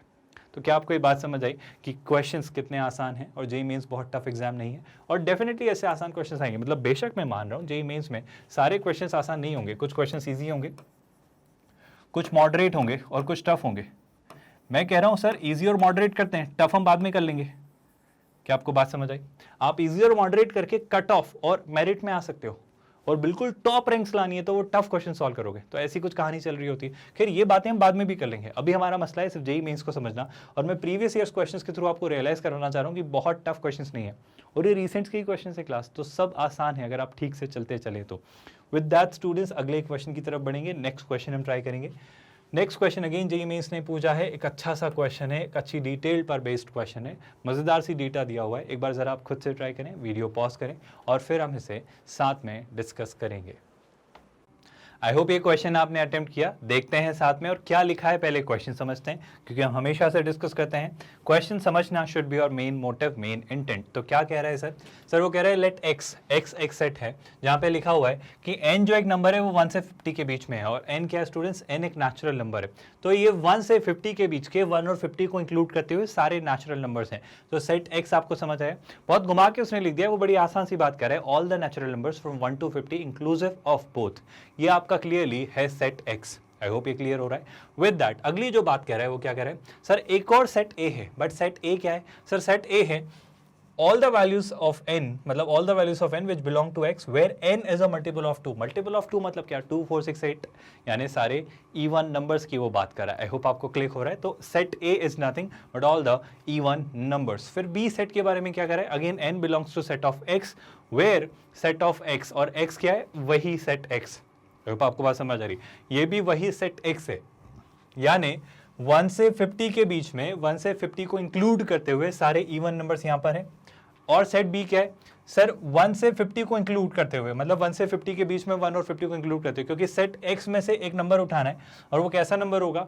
वो नंबर होगा मल्टीपल ऑफ 7, मतलब 1 से 50 के बीच में 7 के सारे मल्टीपल्स आपके कहाँ जाएंगे? आपके सेट बी में जाएंगे। आई होप ये लाइन आपको क्लियरली समझ आ रही है। फिर वो क्या पूछ रहा है? वो बोल रहा है then the number of elements in the smallest subset of X containing both A and B. इसका क्या मतलब है सर? सर ये लाइन समझनी है, इस लाइन को समझना। वो कह रहा है नंबर ऑफ एलिमेंट्स, तो कितने एलिमेंट्स होंगे किस में? In the smallest subset of X, इस एक्स का सबसे छोटा पॉसिबल सेट। कैसा पॉसिबल सेट? जिसमें दोनों हैं A and B. I hope आपको मेरी बात समझ आ रही है। बड़ी सिंपल सी बात कहना चाह रहा हूं। वो क्या कह रहा है? एक ऐसा सेट, एक ऐसा सबसेट जो किसको कंटेन करता है? बोथ ए एंड बी को। मतलब इनडायरेक्टली वो ए और बी का इंटरसेक्शन पूछ रहा है आपसे। आपको क्वेश्चन समझ आया? मैं फिर से समझाता हूँ स्टूडेंट्स। वो क्या कह रहा है? देखो एक्स सेट तो कुछ नहीं है सर। एक्स सेट में कौन से एलिमेंट्स आएंगे? आपके 1 से लेके 50 तक के सारे नेचुरल नंबर्स, मतलब 1 2 3 4, और ये कहानी चलती चली जाएगी कहाँ तक? 50 तक। मेरे ख्याल से क्वेश्चन पढ़ते पढ़ते आप सीधा समझ गए होंगे कि वो एग्जैक्टली क्या कहना चाह रहे हैं। So that's your set x. मैं भी बहुत डिटेल में पढ़ा रहा हूँ ये सारी चीजें, आप प्लीज इस बात को समझिए। To be very honest, question को ही इतना अच्छे से समझो, इसको वर्बली इतना अच्छे से करो ताकि इंट्यूटिवली आप ब्रेन में, माइंड में ही ये क्वेश्चन सॉल्व कर लें। टू बी वेरी ऑनेस्ट, एक जेईई मेंस और एडवांस का एस्पिरेंट इसे मन में सॉल्व कर लेगा, बट आई अंडरस्टैंड अभी आप इनिशियल स्टेज पर हैं तो इतना सोच पाना शायद थोड़ा मुश्किल होगा, इसलिए मैं एक एक स्टेप डिटेल में लिख रहा हूँ।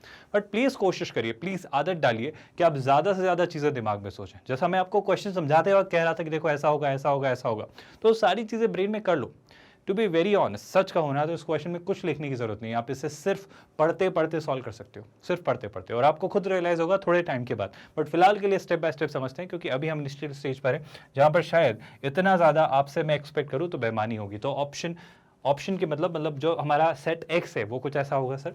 सर सेट ए के बारे में क्या ख्याल है? सेट ए सर सेट एक्स का से ही डिराइव हो रहा है, बट सेट ए में वो सारे एलिमेंट्स हैं जो एक्स के सेट के ऐसे एलिमेंट्स हैं जो 2 के मल्टीपल्स हैं। तो 2 के मल्टीपल्स क्या है सर? 2 के मल्टीपल्स अगर ढूंढूं तो 2 देन 4 देन 6 देन 8, और कहाँ तक जाएगा सर? 2 के मल्टीपल्स फॉर एग्जांपल 48 और 50। तो कुछ ऐसे जो एलिमेंट्स हैं सर, ये सारे कौन से सेट के एलिमेंट होंगे? ये सेट ए में आएंगे, ये सेट ए के एलिमेंट्स होंगे। Sir what about set B? Set B में कौन से एलिमेंट्स होंगे? तो अगर मैं कहानी को फिर से समझूं तो सेट बी में क्या एलिमेंट है सर? सर वो सारे एलिमेंट ऑफ एक्स जो कि 7 के मल्टीपल हैं। अब सर 7 के मल्टीपल क्या है? सर 7 के मल्टीपल कौन से होंगे सर? 7 से शुरू होगा, देन क्या होगा स्टूडेंट्स? 14, देन क्या होगा 21, ऐसा चलता चला जाएगा। और अगर मैं जाऊं आगे तो कितना दिखेगा स्टूडेंट्स, आई थिंक 7 का 7 टाइम्स 49 होता है और 7 का 6 टाइम्स 42 होता है। तो मुझे यहाँ पे आते आते क्या दिख रहा होगा स्टूडेंट्स, 42 एंड 49, 50 तक आते आते मुझे ये सारे नंबर्स वो दिखेंगे जो 7 के मल्टीपल होंगे। सर इसमें अगर आप समझना चाह रहे हो तो वो एग्जैक्टली क्या पूछना चाह रहे हैं, मैं वो बात समझ नहीं आ रही है। वो एग्जैक्टली ये पूछना चाह रहा है स्टूडेंट्स कि ये आपका क्या था, यूनिवर्सल सेट। आपको सेट थ्योरी वो पूछ रहा है इनडायरेक्टली। आपका ये था स्टूडेंट्स यूनिवर्सल सेट एक्स, जिसके अंदर टोटल कितने एलिमेंट्स थे, 50, 1 से लेके 50 तक के सारे नंबर्स है ना, ये आपके सेट एक्स के अंदर टोटल एलिमेंट्स थे। सर लेकिन सेट एक्स के अंदर एलिमेंट्स थे, अब उसमें उसने और क्या किया, उसने छोटी सी 2-3 बातें की। चलो पूरा एक्सप्लोर करते हैं ना, पूरी चीज़ समझते हैं। ये आपका क्या रहा होगा सर, ये रहा होगा सेट ए और ये रहा होगा सर आपका सेट बी, है ना। सर कहना क्या चाह रहे हो, आप क्या बात करना चाह रहे हो वो हमें नहीं समझ आ रही।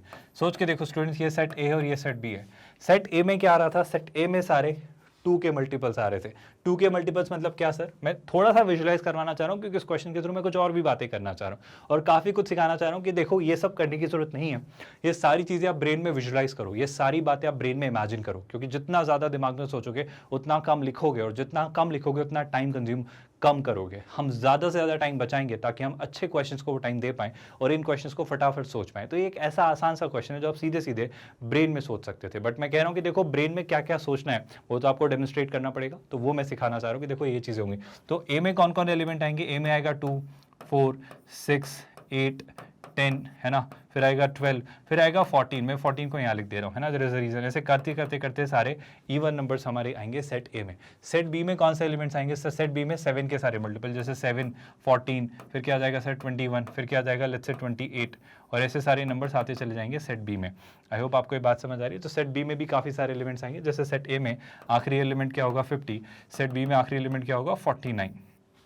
तो इस तरीके से मुझे एलिमेंट्स सेट ए और सेट बी में दिखेंगे।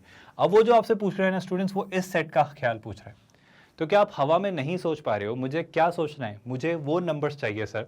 ये जो ए और बी का इंटरसेक्शन है, ए और बी का जो इंटरसेक्शन है वो क्या है सर, ए और बी के इंटरसेक्शन की बात करूँ तो ये कुछ नहीं है सर, ये वो नंबर्स हैं, अगर इसकी डेफिनेशन में आपको समझाता हूँ तो ये नंबर है जो कि 7 के मल्टीपल है, which are multiple of 7 and which are multiple of 7। अगर आपको आपकी लैंग्वेज में लिखना चाहूँ तो वो क्या लिखूंगा, ये वो नंबर्स हैं sir which are multiple of 7 and even. तो I would say multiple of 7 and they are even, है ना।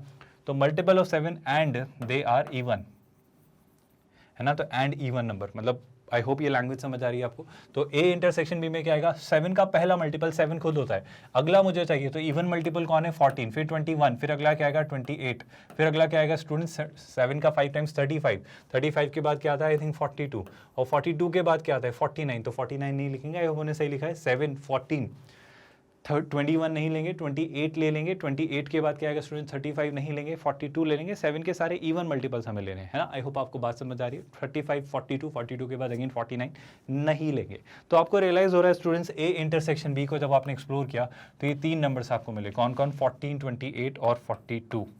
तो सर बात खत्म, बस यही तो बात थी, ये 3 नंबर्स की तो बात कर रहा है। आपसे क्या पूछ रहा है वो कि सर जो ए इंटरसेक्शन बी है, मतलब वो नंबर ऑफ एलिमेंट्स पूछ रहा है, smallest subsets of x containing both a and b, मतलब एक x का ऐसा सबसेट स्टूडेंट जो कि a को भी कंटेन करता है एंड b को भी कंटेन करता है, a और b दोनों के एलिमेंट्स कंटेन करता है। अब इस बात को समझने की कोशिश करते हैं स्टूडेंट्स, एग्जैक्टली वो क्वेश्चन में क्या चाह रहा है। बहुत ध्यान से सुनना है स्टूडेंट्स, बड़ी सिंपल सी बात आपसे पूछी जा रही। पहले तो मुझे बताओ ध्यान से सोच के कि a एंड b, मतलब a एंड b हमने निकाला क्या, a एंड b मतलब a इंटरसेक्शन b जो कि कितना रहा है 14, 28 और 42। अब अगर दिमाग से सोचोगे तो यहीं पे आंसर आ सकता है, बट फिर भी मैं तुम्हें फॉर्मूला और दिमाग दोनों वाली अप्रोच बताता हूं कि इंट्यूटिवली भी कैसे सोचा जा सकता है और इससे कैसे निकाल सकते हैं। दोनों बातें सुनिएगा। पहले हम स्टैंडर्ड हमारी अप्रोच यूज करते हैं स्टूडेंट, जो हमने फॉर्मूला बेस्ड अप्रोच सीखी है, बट मैं कह रहा हूं उसके बिना भी बात बन सकती है। जैसे आपने फॉर्मूला क्या सीखा है, number of elements in A union B, वो कितने होते हैं sir, number of elements in A plus number of elements in B minus number of elements in A intersection B. क्या ये बात समझ आई आपको? बड़ी सिंपल सी बात मैं कहना चाह रहा हूँ। Sir number of elements in a कितने हैं? सर ए में एलिमेंट्स अगर कोई मुझसे पूछे तो सर ए के अंदर ये एलिमेंट्स हैं, तो सर ए के अंदर बेसिकली सारे इवन मल्टीपल्स ऑफ 2 हैं। तो अगर नंबर ऑफ एलिमेंट्स अगर मुझसे कोई पूछे तो सर हर दूसरा नंबर एक एलिमेंट होगा ए का, कहाँ तक 50 तक, मतलब 50/2, यानी टोटल कितने एलिमेंट्स होंगे सर 25। आई होप आपको ये बात डाइजेस्ट हो रही है। सर अगर कोई पूछे बी में कितने एलिमेंट्स है, तो बी में सर सारे 7 के मल्टीपल्स हैं 50 तक, मतलब 7 × 1, 7 × 2, 7 × 3 टिल 7 × 7 तो टोटल 7 मल्टीपल्स मुझे मिल रहे हैं, 7 मल्टीपल्स मिल रहे हैं, मतलब बी के अंदर एलिमेंट्स कितने हैं सर 7। और अगर मुझसे पूछे number of elements in A intersection B, तो ए और बी के इंटरसेक्शन में कितने हैं सर, तो 7 और 2 के, यानी 7 के इवन मल्टीपल्स की बात हो रही है। तो number of elements in A intersection B है ना, अगर कोई मुझसे पूछता है ए इंटरसेक्शन बी में कितने एलिमेंट्स हैं, तो वो मैं कहूँगा कितने हैं सर 3। क्या ये डेटा कुछ काम का है? बिल्कुल काम का है। इस बेसिस पे मैं कहूँगा कि sir number of elements in A are 25 है ना, number of elements in B are 7 and number of elements in A intersection B are 3। 25 plus 4, 7 minus 3 4 होता है, दैट्स 29। सर 29 का मतलब क्या है? ये 25 ही आपको आंसर की तरफ ले जाएगा स्टूडेंट, 29 ही आपको आंसर की तरफ ले जाएगा अगर आप इस क्वेश्चन को समझ पाएं। क्वेश्चन देखो स्टूडेंट्स क्या कह रहा है। क्वेश्चन बड़ी सिंपल सी बात आपसे पूछ रहा है, वो ये कह रहा है कि सर वो स्मॉलेस्ट सबसेट ऑफ एक्स, अब एक्स के तो बहुत सारे सबसेट होंगे सर, एक्स के तो बहुत सारे सबसेट बन सकते हैं, बट वो स्मॉलेस्ट सबसेट पूछ रहा है जो ए के भी एलिमेंट कंटेन करता है, बी के भी एलिमेंट कंटेन करता है ना। तो सर ए के भी एलिमेंट कंटेन करवाना है और बी के भी करवाना है। बताओ ए और बी दोनों के एलिमेंट्स कहां कंटेन हो रहे हैं? ए और बी दोनों के एलिमेंट्स जो कंटेन हो रहे हैं, मतलब ए के भी एलिमेंट्स चाहिए उसे और बी के भी एलिमेंट्स चाहिए। तो ए और बी दोनों के अगर वो मुझे एलिमेंट्स मांग रहा है तो टेक्निकली शैलाई से वो कुछ ऐसा मांग रहा है आपसे, A union B. I hope ये लाइन आपको समझ आ रही है। ए यूनियन बी अगर वो आपसे मांग रहा है, बहुत ध्यान से सुनना इस बात को स्टूडेंट्स। क्या इस बात को सर एक और तरीके से सोचा जा सकता था? इस बात को समझना बहुत ध्यान से, एक और तरीका बता रहा हूं। देखो ए यूनियन बी जब आपसे कोई चाहता है निकलवाने को, तो ए यूनियन बी के लिए ये डाटा कितना है स्टूडेंट्स? ये टोटल 25 लोग हैं। बहुत ध्यान से सुना, ये जो लोग हैं टोटल ये कितने हैं? ये 25 एलिमेंट्स है ना सर। उसमें से बहुत ध्यान सुनना सर, ये वाला डेटा कितना है सर? ये टोटल 3 है और ये टोटल कितना है सर? ये टोटल 7 है। तो सर अगर 7 में से 3 सब्ट्रैक्ट कर दें, 7 में से 3 सब्ट्रैक्ट कर दें, तो सर ये ओनली इसको बी को बिलोंग करने वाले लोग कितने? 4, क्योंकि पूरा 7 है, 3 हटा दिया तो ये कितना बचा सर? ये बचे 4 एलिमेंट्स और ये कितने बचे? 25। और अगर 25 और 4 को ऐड कर दिया तो कितना मिलेगा? तो मिलेगा 29। और 29 ही क्या होगा स्टूडेंट्स? 29 ही ए यूनियन बी होगा। क्या लाइन आपको समझ आई? और अगर 29 ही ए यूनियन बी है तो वापस वही बात स्टूडेंट्स, सेट एक्स के, अब सेट एक्स क्या था सर? याद करो, सेट एक्स था वो सारे एलिमेंट्स, यही सारे 1 से लेके 50 तक। अब मुझे वो सबसेट चाहिए जिसमें ए और बी दोनों के एलिमेंट्स हो, है ना। तो या तो ए या बी दोनों के एलिमेंट्स हो स्टूडेंट्स, और ए और बी के दोनों के एलिमेंट्स कितने हैं सर? ए यूनियन बी की वो बात कर रहे हैं। और ए यूनियन बी में कितने एलिमेंट्स हैं स्टूडेंट्स? ए यूनियन बी में टोटल एलिमेंट्स हैं सर, क्लियरली दिख रहा है 29।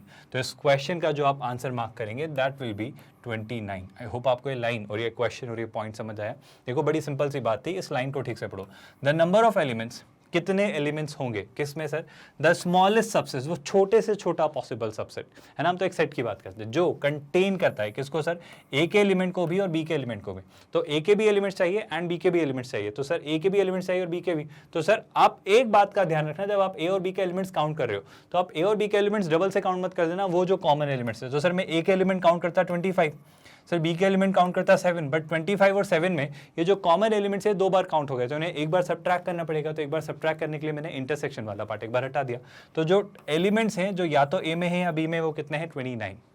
तो ये 29 एलिमेंट्स वो सबसे छोटा सबसेट बनाएंगे एक्स का, जिसमें एक कंस्ट्रेंट अप्लाइड है कि उसमें ए के भी एलिमेंट्स हैं और बी के भी एलिमेंट्स हैं। क्या आपको ये लाइन समझ आई स्टूडेंट्स? बड़ी सिंपल सी लाइन थी। हालांकि अगर मुझसे किसी ने पूछा होता, अगेन सिंपल सा थॉट स्टूडेंट, सिंपल सा थॉट ये पूछा होता कि सर कितने एलिमेंट्स ऐसे हैं जो ना तो ए को बिलोंग करते हैं ना बी को बिलोंग करते हैं, तो कैसे एलिमेंट्स की मैं आपसे बात कर रहा हूँ? मैं आपसे इस तरह के एलिमेंट की बात कर रहा हूँ। जैसे मान लो एक एलिमेंट होता 1, अब सर 1 ना तो इसके पास है ना इसके पास है ना इसके पास है। जैसे मान लो एक एलिमेंट होता 3 किसी के पास नहीं गया। जैसे एक एलिमेंट होता 5 किसी के पास नहीं जा रहा है वो। आई होप आपको बात समझ आ रही। तो सर ऐसे एलिमेंट्स कितने होते हैं? 1 3 5, जो ना तो कोई 2 का मल्टीपल है, ना ही 7 का मल्टीपल है, और ना ही दोनों का मल्टीपल है, मतलब which is a multiple of neither 2 nor 7, between 1 and 50 inclusive of both. ऐसे कितने एलिमेंट्स होते हैं? तो सर बड़ी सिंपल सी बात है, आपका यूनिवर्सल सेट कितने का है? 50 का, और आपका यूनियन कितने का है? आपका यूनियन है 29 का। तो आपसे मैं क्या पूछ रहा हूँ? आपसे मैं पूछ रहा हूँ कॉम्प्लीमेंट ऑफ दिस यूनियन, मतलब मैं पूछ रहा हूँ यहाँ पे लाई करने वाले सारे एलिमेंट्स इस जोन में, मतलब उस यूनियन के बाहर लेकिन यूनिवर्सल सेट के अंदर। मतलब आपसे मैं क्या पूछना चाह रहा हूँ? बस एक तरीका बता रहा हूँ कि ऐसा भी क्वेश्चन बनता है तो क्या करते हैं।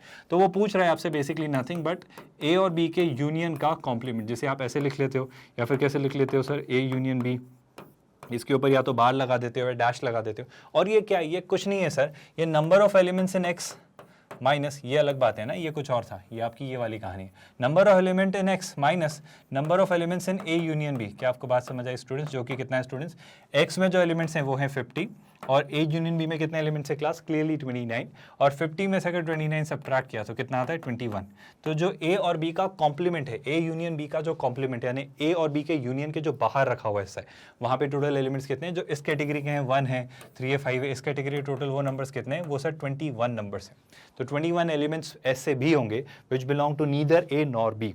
क्या आई होप ये लाइन भी समझ आई, बस एक एक्स्ट्रा इन्फॉर्मेशन है जो मैं आपको कन्वे करना चाह रहा था, जो मैं आपको समझाना चाह रहा था। आई होप ये क्वेश्चन आपको समझ आया, एक आसान सा स्ट्रेट फॉरवर्ड सा क्वेश्चन था।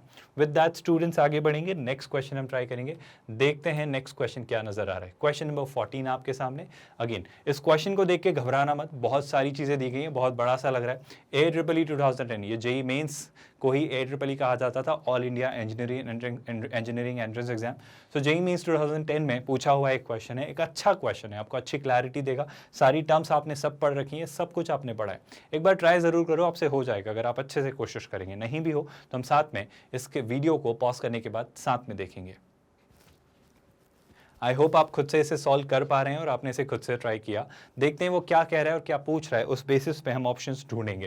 पहले सबसे पहला statement, consider the following relations. तो दो रिलेशन दे रहे हैं मेरे ख्याल से, वो एक रिलेशन है आर और एक रिलेशन है एस। आर रिलेशन में क्या कर रहा है, एक्स और वाई दो एलिमेंट हैं, एक्स और वाई दोनों रियल नंबर्स हैं, इस तरीके से कि एक्स डब्ल्यू टाइम्स वाई के इक्वल है for some rational number W. तो डब्ल्यू जो है वो रैशनल नंबर है। सर डब्ल्यू अगर रैशनल नंबर है और मुझे कोई ऐसा कह दे, मुझे अगर कोई ऐसा कह दे that x is equal to W y, है ना, तो मैं w को क्या लिख सकता हूँ, मैं कंक्लूड कर सकता हूँ that w is x upon y। बिल्कुल सर, इस बेसिस पे मैं ये कंक्लूजन दे सकता हूँ, इस बेसिस पर मैं ये कंक्लूजन दे सकता हूँ सर कि जो w x अपॉन y है, इस बेसिस पे सर अगर ये रैशनल नंबर है, क्योंकि w एक रैशनल नंबर है, तो मैं यहाँ से बोलूंगा कि ये x और y की सारी रियल वैल्यूज के लिए डिफाइंड होगा, एक्सेप्ट वो वैल्यूज y की सर जहां पे y क्या नहीं होना चाहिए, y जीरो नहीं होना चाहिए सर। आई होप आपको समझ आ रहा है, क्योंकि फ्रैक्शंस कैसे होते हैं, p अपॉन q फॉर्म, जहां पे q यानी डिनोमिनेटर जीरो ना हो, है ना। मतलब क्या है इसका सर, मतलब जब उसने रिलेशन के डोमेन और रेंज में आपको कहा कि आप सारे रियल नंबर ले सकते हो, तो आप ध्यान से देखो स्टूडेंट्स, आपने गड़बड़ कर दी। आपने गड़बड़ ये कर दी कि रिलेशन में जब आप ऐसा कुछ बना रहे थे, आप x पेयर ले रहे थे, मान लो आपने x की वैल्यू और y की वैल्यू ली, है ना, और आपने x की वैल्यू लेट्स से ले ली 0 और y की वैल्यू ले ली लेट्स से 1। तो 0,1 में कोई प्रॉब्लम नहीं है, क्योंकि w क्या बनेगा स्टूडेंट, w बनेगा x अपॉन y यानी 0/1 यानी 0। तो बेशक 0 एक रैशनल नंबर है, कोई दिक्कत नहीं है। लेकिन अगर मैं कैसा पेयर लेता, अगर मैं x, y में पेयर कैसा ले लेता स्टूडेंट्स, मैं पेयर ले लेता 1,0। अगर मैंने पेयर लिया होता 1,0, सो 1,0 के साथ प्रॉब्लम क्या हो जाती है स्टूडेंट्स, 1,0 के कारण जो w बनता वो क्या बनता, x अपॉन y यानी 1/0। और 1/0 तो एक डिफाइंड नंबर ही नहीं है ना, 1/0 तो किसको अप्रोच करता है, इन्फिनिटी को। आई होप आपको बात समझ आ रही है, यानी उस केस में w एक रैशनल नंबर नहीं बन पाता। मतलब मैं आपको एक आइडिया, एक हिंट, एक नोशन देना चाह रहा हूँ स्टूडेंट्स, कि जब आप इस रिलेशन को देख रहे थे, जब आप इस रिलेशन को समझ रहे थे, जब आपने रिलेशन r को समझा, तो रिलेशन r के अंदर निश्चिंत होकर मैं कह पा रहा था कि एक पेयर मिलेगा 0,1, और भी मिलेंगे बहुत सारे पेयर, मतलब लिखना चाहो तो कुछ भी लिख लो, जैसे 2,2 मिल जाएगा, लेट्स से 4,7 मिल जाएगा, बहुत कुछ मिलेगा।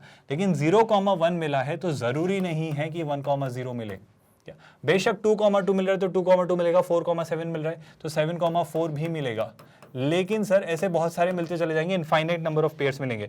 बस प्रॉब्लम ये आ जा रही है सर कि 1,0 एक पेयर नहीं होगा। मैं बस एक छोटी सी बात याद दिलाता हूँ स्टूडेंट्स, अगर रिलेशन में ए से मैं बी तक जा रहा था और अगर वो रिलेशन मुझे बी से ए तक ले आए, मैं ये कहना चाह रहा हूँ स्टूडेंट्स कि इसमें ए के सारे पेयर मिलेंगे। मतलब आपको 1,1 मिल जाएगा, है ना, आपको 2,2 मिल जाएगा, आपको 3.3, 3.3 मिल जाएगा। बेशक ये सब मिलेंगे, ये सारे मिलेंगे, मतलब नेगेटिव भी मिलेंगे, लेट्स से जैसे -5, -5 भी मिलेगा। तो ये बेशक कैसा रिलेशन बन रहा है, रिफ्लेक्सिव तो है सर, लेकिन रिफ्लेक्सिव भी होते होते रह जाएगा स्टूडेंट्स। आप सोच के देखो, क्योंकि आप इसमें 0,0 नहीं ढूंढ पाओगे, क्योंकि 0/0 अगेन कोई नंबर नहीं होता, ये अगेन नॉट डिफाइंड नंबर है। तो आपको बात समझ आ रही है स्टूडेंट्स कि इस रिलेशन का ना तो रिफ्लेक्सिव होना बन पा रहा है, क्योंकि सारे रियल नंबर्स पे नहीं बन पा रहे हैं ना, उसके आइडेंटिकल पेयर कहाँ मिल रहे हैं, मतलब 1,1, 2,2 ये सब तो मिले, बट क्या 0,0 मिला, नहीं मिला। तो पहली बात तो ये रिलेशन रिफ्लेक्सिव ही नहीं है। मैंने रिलेशन को सिमेट्रिक मतलब रिफ्लेक्सिव ही नहीं है, उस बेसिस पे मैं कंक्लूड कर देता कि इक्विवेलेंस रिलेशन नहीं है। क्योंकि याद करो स्टूडेंट्स, इक्विवेलेंस रिलेशन मतलब कैसा रिलेशन, इक्विवेलेंस रिलेशन याद करो स्टूडेंट्स, ये डेफिनेशन हमने पढ़ी कि कोई भी रिलेशन एक इक्विवेलेंस रिलेशन होता है। एक इक्विवेलेंस रिलेशन होता है कब, जब वो 3 कंडीशंस फुलफिल करे। कैसी 3 कंडीशंस, कि पहली कंडीशन वो क्या हो, वो एक रिफ्लेक्सिव हो, दूसरी कंडीशन वो कैसा हो, वो सिमेट्रिक हो, और तीसरी कंडीशन वो कैसा रिलेशन हो, वो एक ट्रांजिटिव रिलेशन हो। याद करिए स्टूडेंट्स, रिफ्लेक्सिव मतलब कैसा सर, वही रिलेशन वहीं पर अप्लाई हो रहा हो। सिमेट्रिक मतलब कैसा सर, अगर ए से बी को लीड किया जा रहा है तो बी ए को लीड करे। और ट्रांजिटिव कैसा होता है सर, ट्रांजिटिव कुछ ऐसा होता है कि अगर ए बी को लीड कर रहा है और बी सी को लीड कर रहा है तो ए भी सी को लीड करे, ऐसा कुछ पेयर मुझे दिखे तो हम उसे कहते हैं ट्रांजिटिव। आई होप ये सारी बातें आपको याद हैं, हमने पढ़ी थी। मैं कह रहा हूँ कि ये रिलेशन ऑलरेडी रिफ्लेक्सिव सिमेट्रिक नहीं है, ट्रांजिटिव तो चेक करने की भी जरूरत नहीं है, हो नहीं हो फर्क नहीं पड़ता। एनीवे बस मेरा कंक्लूजन बड़ा आसान सा है आपको कि मैं ये कहना चाह रहा हूँ कि आर रिलेशन जब रिफ्लेक्सिव ही नहीं है, सिमेट्रिक भी मत चेक करते, या एटलीस्ट सिमेट्रिक ही नहीं है, रिफ्लेक्सिव भी मत चेक करते, कुछ भी एक नहीं है ना, तो कैन आई कंक्लूड कि सर जो आपका रिलेशन आर है, जो आपका रिलेशन आर है वो एक आर जो रिलेशन है वो एक इक्विवेलेंस रिलेशन नहीं है।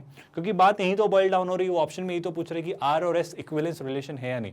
तो पहली बात तो ये कि आर एक इक्विवेलेंस रिलेशन नहीं है, और आर एक इक्विवेलेंस रिलेशन नहीं है तो ऑप्शन ए में वो कह रहा है इसे इक्विवेलेंस रिलेशन, तो ऑप्शन ए तो आंसर नहीं होगा।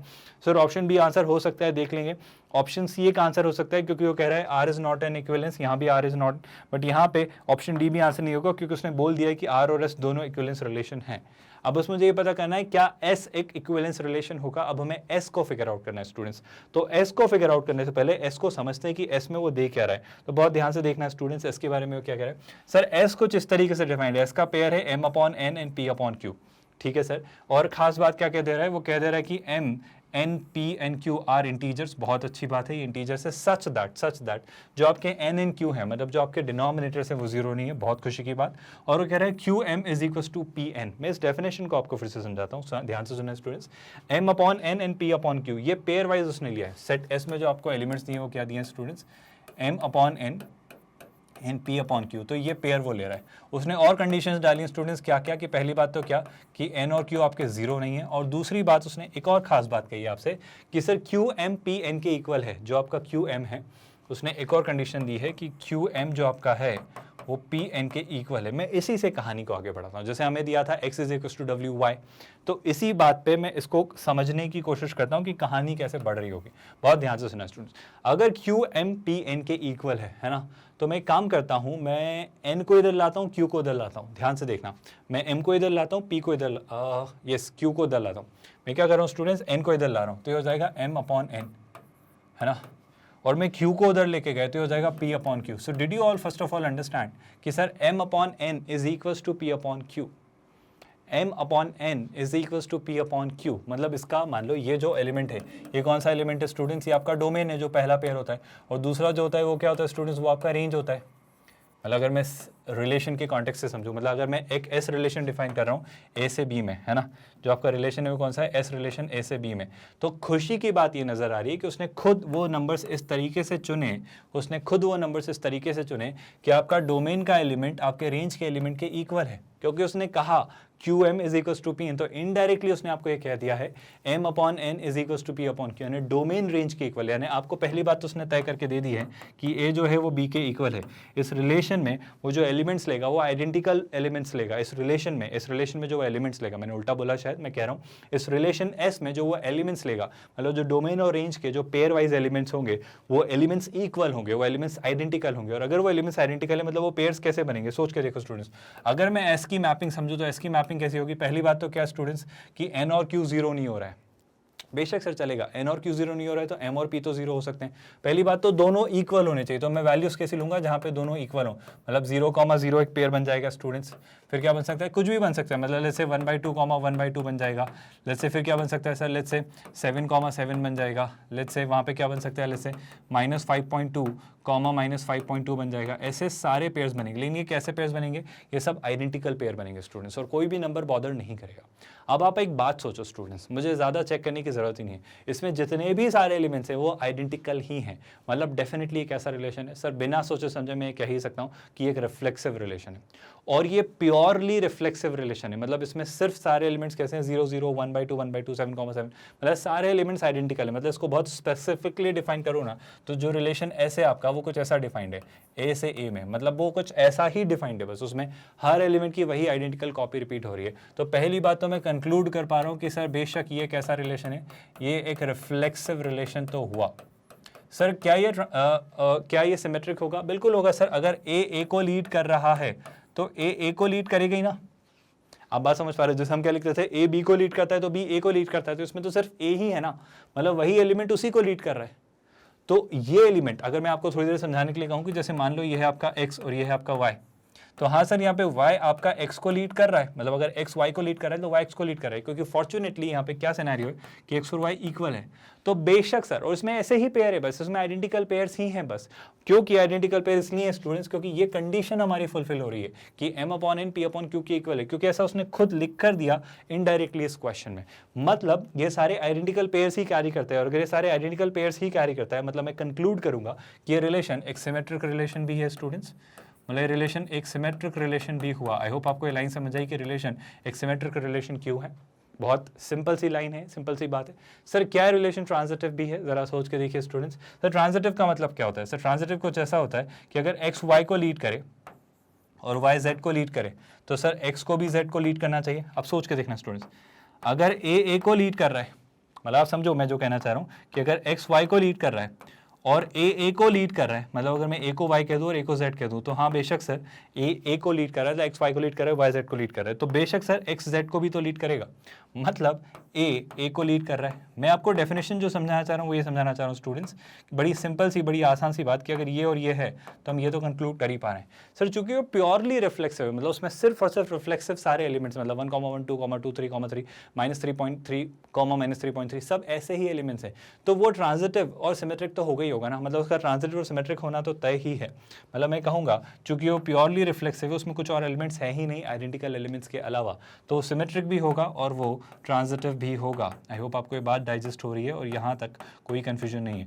और सर कोई भी रिलेशन अगर इन 3 कंडीशंस को फुलफिल करता है कि वो रिफ्लेक्सिव भी है, वो सिमेट्रिक भी है और वो ट्रांजिटिव भी है, अगर वो इन तीनों को फुलफिल करता है, तो क्या मैं बेहिचक कहूँ, बिना किसी हेजिटेशन के कंक्लूड करूँ कि इन तीनों कंडीशंस को सेटिस्फाई करने वाला जो रिलेशन होता है that is clearly nothing but N equivalence relation. तो वो कैसा रिलेशन होता है स्टूडेंट्स? वो एक इक्विवेलेंस रिलेशन होता है।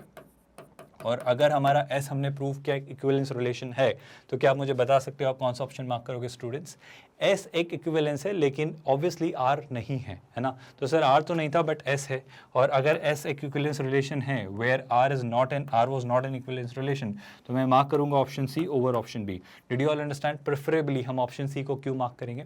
एक आसान सा क्वेश्चन था, कॉमन, मतलब सिंपल सा क्रक्स या कंक्लूजन ये है कि जो R आपका था स्टूडेंट्स, आप उसको इक्विवेलेंस प्रूव नहीं कर पाए, क्योंकि ना तो वो सिमेट्रिक था ना ही वो रिफ्लेक्सिव था। टू बी वेरी ऑनेस्ट, वो ट्रांजिटिव भी नहीं होता, तो वो R रिफ्लेक्सिव इक्विवेलेंस नहीं था। बट S आपका प्योरली एक रिफ्लेक्सिव रिलेशन था, जिसमें आपको प्योरली चीज़ें दिख रही थी आइडेंटिटी रिलेशन की तरह, मतलब सब सेम थे, सब आइडेंटिकल थे, सब सेम थे। तो रिफ्लेक्सिव भी हो गया, वो सिमेट्रिक भी हो गया और वो ट्रांजिटिव भी बन जाता, उसमें कोई डाउट नहीं होती। तो इस वजह से हमने S को कहा कि वो एक इक्विवेलेंस रिलेशन था। आई होप ये लाइन आपको समझ आई। एक इजी सा आसान सा क्वेश्चन था जिसके थ्रू आई होप आपको काफ़ी क्लैरिटी मिली इक्विवेलेंस रिलेशन को लेकर और अच्छे से एक अंडरस्टैंडिंग डेवलप हुई। विद दैट स्टूडेंट्स, अब हम बढ़ते हैं नेक्स्ट क्वेश्चन की तरफ और समझेंगे अगला सवाल। तो नेक्स्ट क्वेश्चन क्या दिया हुआ है, ध्यान से देखिए स्टूडेंट्स। नेक्स्ट क्वेश्चन आपके सामने आता है, ये सारी कहानी अभी तक की, एक शानदार सा क्वेश्चन जो जेईई मेंस ने अगेन 2020 में पूछा है। क्या कह रहा है वो पहले अच्छे से देखिए स्टूडेंट्स और फिर हम इसे साथ में ट्राई करेंगे। But before I solve this question, I really want कि आप पहले एक बार खुद से अटेम्प्ट करें, तो एक बार ट्राई कर लीजिए स्टूडेंट्स।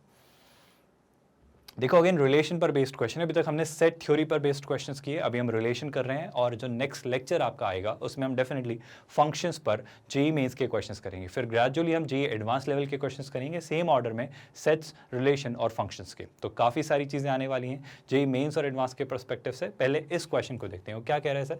वो कह रहा है आर एक सेट है जो x, y एलिमेंट्स हैं सर, ये ऑब्वियसली डोमेन और रेंज की बात कर रहा है। और x और y किस तरीके से सेट है सर? x और y z सेट को बिलोंग करते हैं। आई होप ये z सेट जैसे ही दिखता है तो आप क्लिक कर पाते हो कि z सेट मतलब क्या? z सेट मतलब सारे इंटीजर है ना, z सेट के थ्रू हम डिनोट करते हैं ऑल द इंटीजर्स। फिर वो क्या कह रहा है सर? x और y कुछ इस तरीके से प्लेस्ड हैं कि x² प्लस, बहुत इंपॉर्टेंट बात है स्टूडेंट्स, इसी से पूरा क्वेश्चन सॉल्व होगा, 3y² is less than equal to 8। तो ये कुछ कंडीशन फुलफिल होनी चाहिए that x² plus 3y² is always less than equal to 8। ठीक है, is a relation on the set of integer z। उसने खुद ने भी कह दिया z, तो एक्सप्लिसिटली भी उन्होंने मेंशन किया। फिर वो कह रहा है domain of R inverse. Sir R inverse की डोमेन के बारे में क्या ख्याल है? क्वेश्चन अभी थोड़ी देर के लिए भूल जाते हैं, मुझे सर R इनवर्स की डोमेन के बारे में आप बताइए।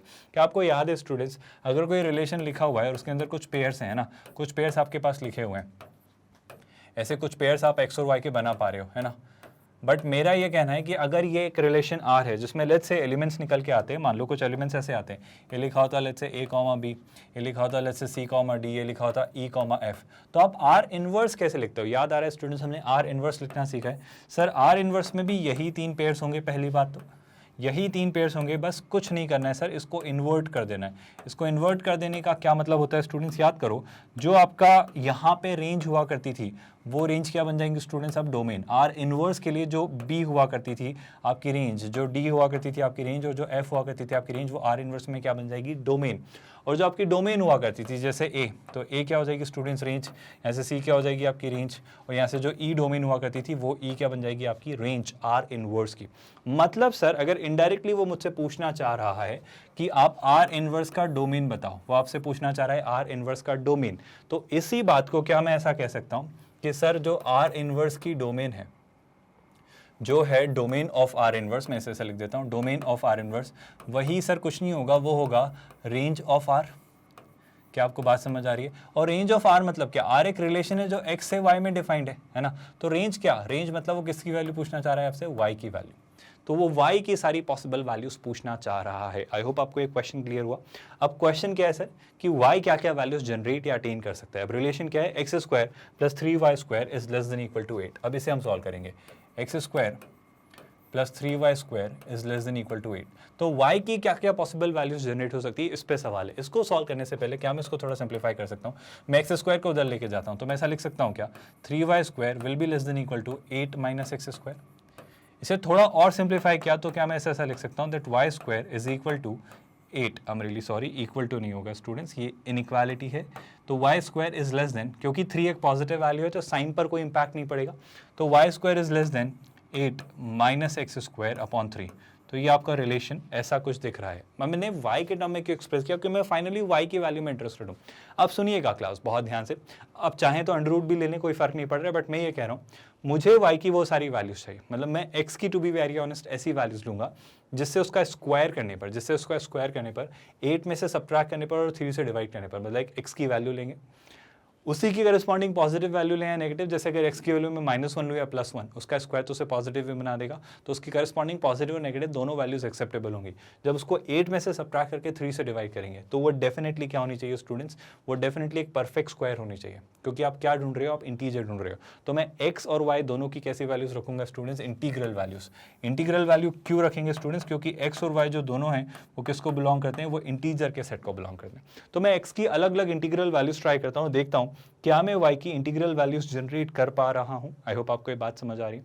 तो ध्यान से सुनना स्टूडेंट्स, मैं क्या कर रहा हूँ, मैं पहले x की वैल्यू लेट्स से 1 ट्राई करता हूँ। आप नहीं करना चाहते इतना तो यहाँ से भी कर सकते थे, यहाँ से भी सीधे सीधे y की अलग अलग वैल्यूज निकाल सकते थे, उसमें भी कोई प्रॉब्लम नहीं होती।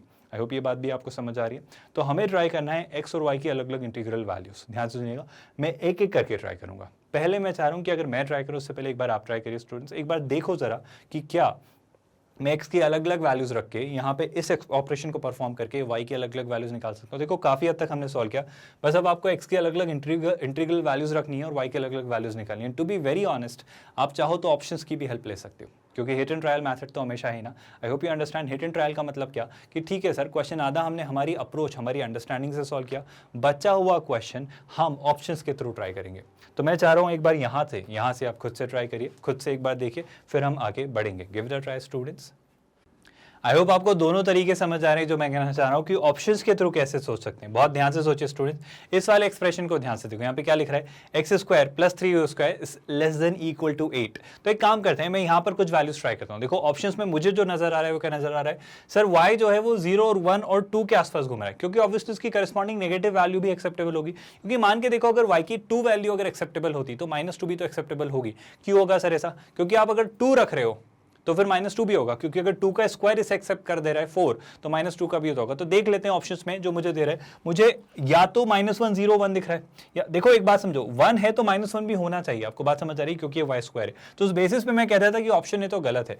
सर देखो यहाँ पे काफी हद तक B सही हो सकता है, C सही हो सकता है, D सही हो सकता है, क्योंकि करस्पॉन्डिंग जो उनकी पॉजिटिव वैल्यू है उसी के करस्पॉन्डिंग नेगेटिव वैल्यू भी है। तो अब जो B, C और D में मेजर डिफरेंस जो मुझे दिख रहा है वो दिख रहा है एक तो 0 का और एक 2 का। क्योंकि सर कहीं पर 2 नहीं है और कहीं पर 0 नहीं है। तो अगर मैं यही वैल्यू के बेसिस पे ट्राई करूं तो पहले चेक कर लेते हैं क्या 0 एक एक्सेप्टेबल वैल्यू होगी। सो 0 अगर ट्राई किया, y की जगह 0 ट्राई किया, तो देखो y की अगर जगह 0 ट्राई किया तो 0 का स्क्वायर 0, ये कितना बन जा रहा है 3, और 3 अगर उधर गए तो 8 - 3 5 है ना, तो x square is less equal to 5। बिल्कुल सर x की ऐसी वैल्यूज निकाली जा सकती है। मैं कैसे समझाता हूँ, देखो इसको एक और तरीके से समझाता हूँ, एक और पर्सपेक्टिव आपको देने की कोशिश करता हूँ। मैं तो ओवरऑल इसका डोमेन और रेंज दिखाता हूँ रिलेशन आर का, आपको समझाता हूँ कि कैसे पेयर बनेंगे। इतना कुछ करने की जरूरत ही नहीं है, इतना दिमाग लगाने की जरूरत ही नहीं है। देखो क्या सर 0,0 एक एक्सेप्टेबल पेयर होगा, दिमाग लगाओ, 0 और 0 यहाँ रखा तो 0 का स्क्वायर 0, 0 का स्क्वायर 0, 0 प्लस 3 इंटू 0 0, क्या 0 प्लस 0 0, और 0 8 से छोटा है, बिल्कुल है। तो पहला पेयर तो मुझे दिखा सर 0,0। क्या आपको ये बात समझ आई? बस ऐसे सोच लो स्टूडेंट्स। बट हाँ, शायद अगर ज्यादा सेट्स होते, ज्यादा पेयर्स होते, डोमेन और रेंज में ज्यादा एलिमेंट होते तो बहुत टाइम लग जाता। बट मुझे लग रहा है कि जब वो यहाँ पे इसको रेस्ट्रिक्ट कर दे रहे हैं 3-4 एलिमेंट्स, तो बात ज्यादा लंबी जानी नहीं है, तो हम ऐसे भी निकाल सकते हैं। तीनों तरीके हैं स्टूडेंट्स, एक स्टैंडर्ड तरीका, एक ऑप्शंस की हेल्प लेना, वो भी हम सीख लेंगे, और एक जो हम वो तरीका सोच रहे थे। तो तीनों को समझते हैं स्टूडेंट्स, बहुत ध्यान से सुना। अगर मैंने एक और वैल्यू ट्राई की, लेट्स से मैं x की वैल्यू 1 और y की वैल्यू 0 ट्राई करता हूं, अगर यहां 1 रखा और यहां 0 ट्राई किया, तो बहुत ध्यान से सुनना स्टूडेंट्स, क्या हो रहा है, 1 रखा तो 1 का स्क्वायर 1, 0 रखा तो हाँ सर 1,0 एक्सेप्टेबल पेयर है। सर अगर 1,0 एक्सेप्टेबल पेयर है तो क्या आप ऐसा नहीं बोल सकते कि -1,0 भी तो एक एक्सेप्टेबल पेयर होगा, क्योंकि आप देखो -1 का स्क्वायर 1 प्लस अगेन 0, तो 1 प्लस 0 अगेन 1, तो डेफिनेटली अगर 1,0 है तो -1,0 होगा। मैं यही कहना चाह रहा हूँ कि कोई भी आपको वैल्यू मिले तो उसका नेगेटिव वैल्यू भी एक्सेप्टेबल होगा, क्योंकि आप दोनों का स्क्वायर कर दे रहे हो। तो x और y का नेगेटिव और पॉजिटिव होना फर्क ही नहीं डालता है, क्योंकि आप x स्क्वायर कर दे रहे हो और y भी स्क्वायर कर दे रहे हो। आई होप आपको ये बात डाइजेस्ट हो रही है। सिमिलरली क्या मैं 0,1 ट्राई कर सकता हूँ? बेशक से ट्राई करते हैं। देखो 0 यहाँ रखा है, यहाँ 1 रखा, तो 0 प्लस 1 का स्क्वायर 1, 1 प्लस 1 इंटू 3 3, 3 प्लस 0 3, और 3 8 से छोटा है, बिल्कुल छोटा है। तो सर बिल्कुल आप 0,1 भी ट्राई कर सकते थे, और 0,1 ट्राई किया तो बेशक आप 0,-1 भी रख सकते हो। अब मुझे समझाने की जरूरत नहीं है, क्योंकि 0-1 क्यों एक एक्सेप्टेबल पेयर है। सर अगर 0,1 ट्राई किया तो क्या अब अगर मैं आगे बढ़ूँ कुछ और नंबर्स की तरफ, क्योंकि मुझे x और y की सिर्फ इंटीग्रल वैल्यूज ही चेक करनी है, तो सर एक बात करते हैं, मतलब 1,1 रख के देखते हैं। अगर 1,1 रखा तो क्या बनता है? सर जैसे ही 1,1 रखा तो 1 प्लस 3, क्योंकि भी 1 है, तो 3 प्लस 1 कितना होता है 4, 4 8 से छोटा है, बिल्कुल है। तो सर बेशक 1,1 है, और जैसे ही 1,1 मिला, अब आपको देखो 3 कॉम्बिनेशन और दिखेंगे। आप कहोगे सर 1,-1, सर -1,1, और सर एक और पेयर कौन सा, -1,-1। डू यू रियलाइज मैं कैसे कैसे एक्सेप्टेबल पेयर्स बना पा रहा हूँ? अभी मैं रिलेशन आर के वो सारे पॉसिबल पेयर्स बता रहा हूं आपको जो होंगे स्टूडेंट्स। आई होप आपको ये बात समझ आ रही है। सर क्या 2,1 भी एक एक्सेप्टेबल पेयर हो सकता है? देखते हैं, मैं बस इंटीग्रल वैल्यूज ट्राई कर रहा हूं स्टूडेंट्स अलग अलग, क्योंकि मुझे यहाँ 2 दिख रहा है, पर ये y की वैल्यू स्टूडेंट्स, तो पहले 2,1 देखते हैं, फिर 1,2 देखेंगे, है ना। इसको इतना करने के बजाय भी जल्दी से आप देख सकते थे ऑप्शन स्केल्स में, उस पर भी आ रहा हूँ, बट पहले मैं बता दे रहा हूँ कि स्टैंडर्ड अप्रोच क्या है, ताकि आप पूरी कहानी समझ पाए, है ना, कि रिलेशंस में चीजें कैसे बनती हैं, दिखती हैं, एलिमेंट्स कैसे दिखते हैं, डोमेन और रेंज क्या होती है एग्जैक्टली, हम बात करेंगे। सर अगर मैं 2,1 देखता हूँ तो 2 का स्क्वायर 4, 1 का स्क्वायर 1, तो 3, 4 प्लस 3 7, हम काफी क्लोज हैं अब। 7 प्लस मतलब 7 जो है 8 से छोटा है, तो बेशक सर 2,1 एक एक्सेप्टेबल पेयर है। सर अगर 2,1 एक्सेप्टेबल पेयर है तो -2, -1 भी एक एक्सेप्टेबल पेयर होगा, -2, +1 भी एक एक्सेप्टेबल पेयर होगा, और 2, -1 भी एक्सेप्टेबल पेयर होगा, क्योंकि सर -2 का स्क्वायर कर दो, -1 का स्क्वायर करो, वापस बात वही बननी है 7। सर अगर 2,1 हुआ तो क्या 1,2 भी हो सकता है? देखते हैं स्टूडेंट, बहुत ध्यान सुनना। 1 का स्क्वायर 1, 2 का स्क्वायर 4, और 4 इंटू 3 12, और 12 प्लस 1 कितना हो गया 13। और अगर 1,2 नहीं हुआ तो 1,2 के अब ये पॉजिटिव नेगेटिव कितनी कॉम्बिनेशन बना दो, अब नहीं होंगे।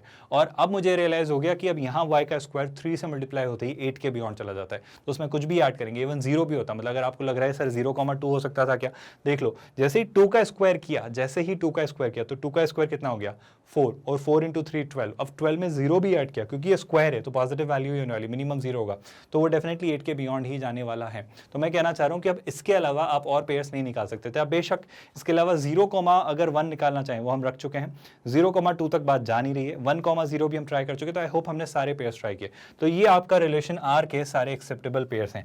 अब अगर मुझसे कोई पूछता कि आर का डोमेन क्या है, आर का डोमेन क्या है, तो बहुत ध्यान से सुना स्टूडेंट्स, आर का डोमेन क्या होगा। डोमेन मतलब आर में जो मैंने सारी एक्स की जगह वैल्यूज रखी है ना, जो पहली वैल्यूज है, तो मैं क्या क्या रख पाया सर, मैंने 0 रखा, 1 रखा, -1 रखा, फिर यहाँ पे सर 0, 1, -1 रखा, और ज्यादा से ज्यादा मैं 2 और -2 भी रख पाया। तो अगर मुझसे कोई डोमेन पूछता रिलेशन आर का, तो मैं क्या कहता स्टूडेंट्स, वो मैं कहता क्या, -2 -1 0 1 एंड 2, तो डोमेन होता है -2 -1 0 1 एंड 2। लेकिन हमसे डोमेन तो नहीं पूछी जा रही थी, हमसे पूछ रहा है डोमेन ऑफ आर इनवर्स, यानी आर की क्या पूछ रहा है, रेंज। तो आर की अगर मैं रेंज की बात करूं स्टूडेंट्स, आर की अगर रेंज की बात करूं तो आर की रेंज क्या आ रही है, ध्यान से देखिए स्टूडेंट्स, आर की अगर रेंज देखें तो सारी सेकंड वाली वैल्यूज, तो सेकंड वाली वैल्यूज क्या है सर 0 दिख रहा है, 0 के अलावा क्या दिख जा रहा है, 1 दिख जा रहा है सर, और 1 के अलावा अटमोस्ट मुझे -1 दिख रहा है, इसके अलावा कुछ और नहीं दिख रहा है, तो मुझे 0 1 और -1 ही दिख रहा है। तो मुझे दिख रहा है -1 0 एंड 1। क्या आपको रियलाइज हो रहा है? और सर जो आर की रेंज है वही तो क्या होगी, आर इनवर्स की डोमेन, मतलब -1 0 एंड 1, यानी ऑप्शन सी आपका आंसर होगा। आप यहीं से हिंट ले लो ना सर, आप सोचो अगर y की एक्सेप्टेबल वैल्यूज वो 2 0 और 1 में ही खेल रहा है, तो बेशक यहाँ पे y की वैल्यूज ट्राई कर लो, उसके अकॉर्डिंग x की वैल्यूज दे देंगे, करस्पॉन्डिंग इंटीजर निकाल लो और आंसर ले आओ, या फिर आप यहाँ भी ट्राई कर सकते थे। बट मैं कह रहा हूँ इस तरीके से ज्यादा आसान और ज्यादा बेहतर तरीका, एक स्टैंडर्ड तरीका तो ये हो गया, या फिर आप ऑप्शन की हेल्प लेके सोच लो, थोड़ी हिंट ले लो, थोड़ा आइडिया ले लो कि नंबर्स किसके अराउंड रिवॉल्व करेंगे। बेशक ये आइडिया होना जरूरी है कि जब आर इनवर्स का कोई डोमेन पूछे तो मतलब वो कहना चाह रहा है आर की रेंज, क्योंकि ये फ्लिप हो जाती है, स्विच हो जाती है, ये कुछ इस तरीके से वर्कआउट करती हैं। आई होप यहाँ तक आपको कोई डाउट, कोई कंफ्यूजन नहीं है, पूरा क्वेश्चन आपको अच्छे से समझ आया और अच्छे से क्लैरिटी डेवलप हुई। विद दैट स्टूडेंट्स थोड़ा और आगे बढ़ेंगे, कुछ और चीज़ें डिस्कस करेंगे और समझेंगे। बट बिफोर दैट हम देखेंगे आज कि www.magnetbrains.com ये वो प्लेटफॉर्म है स्टूडेंट्स जो आपको 100% free, absolutely free online quality education provide करता है, किंडरगार्टन से 12th स्टैंडर्ड, और काफ़ी सारे कॉम्पिटिटिव एंट्रेंस एग्जाम, जैसे गवर्नमेंट एग्जाम्स के एंट्रेंस एग्जाम्स, जैसे अलग अलग आपके NTSE, olympiad, NEET, IIT JEE, इन सारे अलग अलग एग्जाम्स के proper complete comprehensive programs, completely absolutely free of cost, 100% free, कोई कॉस्ट नहीं है, कोई हिडन चार्ज नहीं है, कोई सब्सक्रिप्शन बेस्ड मॉडल नहीं है, सब कुछ फ्री में आपको क्वालिटी एजुकेशन प्रोवाइड करता है मैग्नेट ब्रेन्स। हमारा यूट्यूब चैनल भी है स्टूडेंट्स, हमारे अलग अलग प्रोग्राम्स के अलग अलग यूट्यूब चैनल्स है, जैसे अगर आप IIT JEE नीट के लिए देखें तो यूट्यूब चैनल है Magnet Brains IIT JEE NEET, अब वहाँ से भी ये सारी चीज़ें, सारा program as it is free of cost playlist में प्रॉपर्ली अरेंज्ड, एक सिस्टमैटिकली ऑर्गेनाइज्ड मैनर में एक्सेस कर सकते हैं। हालांकि अगर आप चीज़ें वेबसाइट पर देखना चाहें तो www.magnetbrains.com आप जाइए, इस वेबसाइट पर आप चीज़ें एक्सप्लोर करिए, सारे आप कोर्सेज एक्सप्लोर कर सकते हैं। फॉर एग्जांपल ये सारे वो कोर्सेज CBSE, हिंदी मीडियम, काफ़ी सारे प्रोग्राम्स, हर एक बोर्ड ऑलमोस्ट, अलग अलग आपके entrance exam, CUET, English, NTSE, और भी काफ़ी कुछ है। जब आप स्क्रॉल डाउन करेंगे, फॉर एग्जांपल अगर आप IIT JEE पर क्लिक करते हैं तो आपके फिजिक्स, केमिस्ट्री, मैथ, आशीष सर, अभिषेक सर और मैं, इंडिया के टॉप टीचर्स आपको क्वालिटी एजुकेशन प्रोवाइड करें स्टूडेंट्स। जैसे ही आप वॉच नाउ पर क्लिक करेंगे तो वो सब्जेक्ट के प्रॉपर सारे चैप्टर्स, चीज़ें यहीं पर फ्री ऑफ कॉस्ट ओपन हो जाएंगी, कोई सब्सक्रिप्शन कुछ नहीं है, सीधा सीधा प्रॉपर आपके सामने रखी हुई चीज़ें हैं। जैसे अगर आप sets, relation and functions chapter देखना चाहते हैं तो हर एक टॉपिक, हर एक चीज़ टॉपिक, हर एक DPP, प्रॉपर सारे प्रैक्टिस क्वेश्चंस के वीडियोस, सारे प्रीवियस ईयर्स के क्वेश्चंस, एवरीथिंग जो क्रिएट होता चला जा रहा है आपके सामने, यहाँ पर अरेंज होता चला जा रहा है, सिस्टमैटिकली रखाता चला जा रहा है। आपको कुछ नहीं करना है, बस वॉच नाउ पर क्लिक करना है।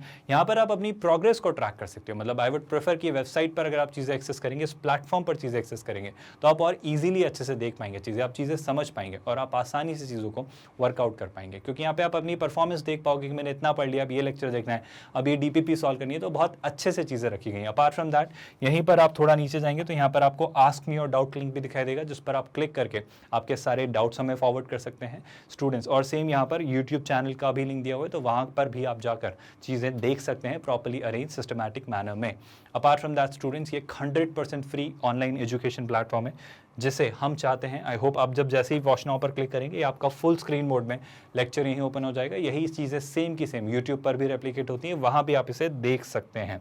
The most important thing students, 100% free of cost online education platform जो काफ़ी सारे लोगों की हेल्प कर सकता है स्टूडेंट्स। तो पॉइंट बड़ा सिंपल सा है कि आई होप इन वीडियो से आप काफ़ी कुछ सीख रहे हैं, इनसे आपकी काफ़ी मदद हो रही है, इनसे आप काफ़ी ज़्यादा चीज़ें अपनी लाइफ में इनकॉर्पोरेट कर पा रहे हैं और काफ़ी एंजॉय कर रहे हैं अपनी तैयारी को इन लेक्चर्स के साथ। सो एक छोटी सी रिक्वेस्ट स्टूडेंट्स, अगर वीडियोस पसंद आ रहे हैं तो लाइक ज़रूर करिए, so that we feel acknowledged कि हाँ, हम सही डायरेक्शन में आपके लिए एफर्ट्स डाल रहे हैं।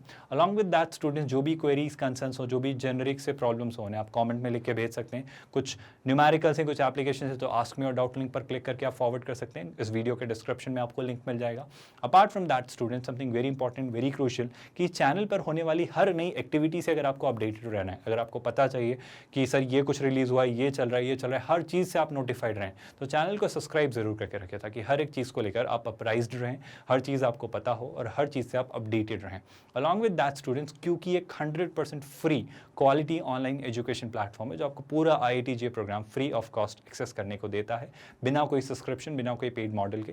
तो एक छोटी सी दरख्वास्त स्टूडेंट्स, ये प्रोग्राम काफ़ी सारे स्टूडेंट्स की हेल्प कर सकता है, काफ़ी सारे स्टूडेंट्स के काम आ सकता है।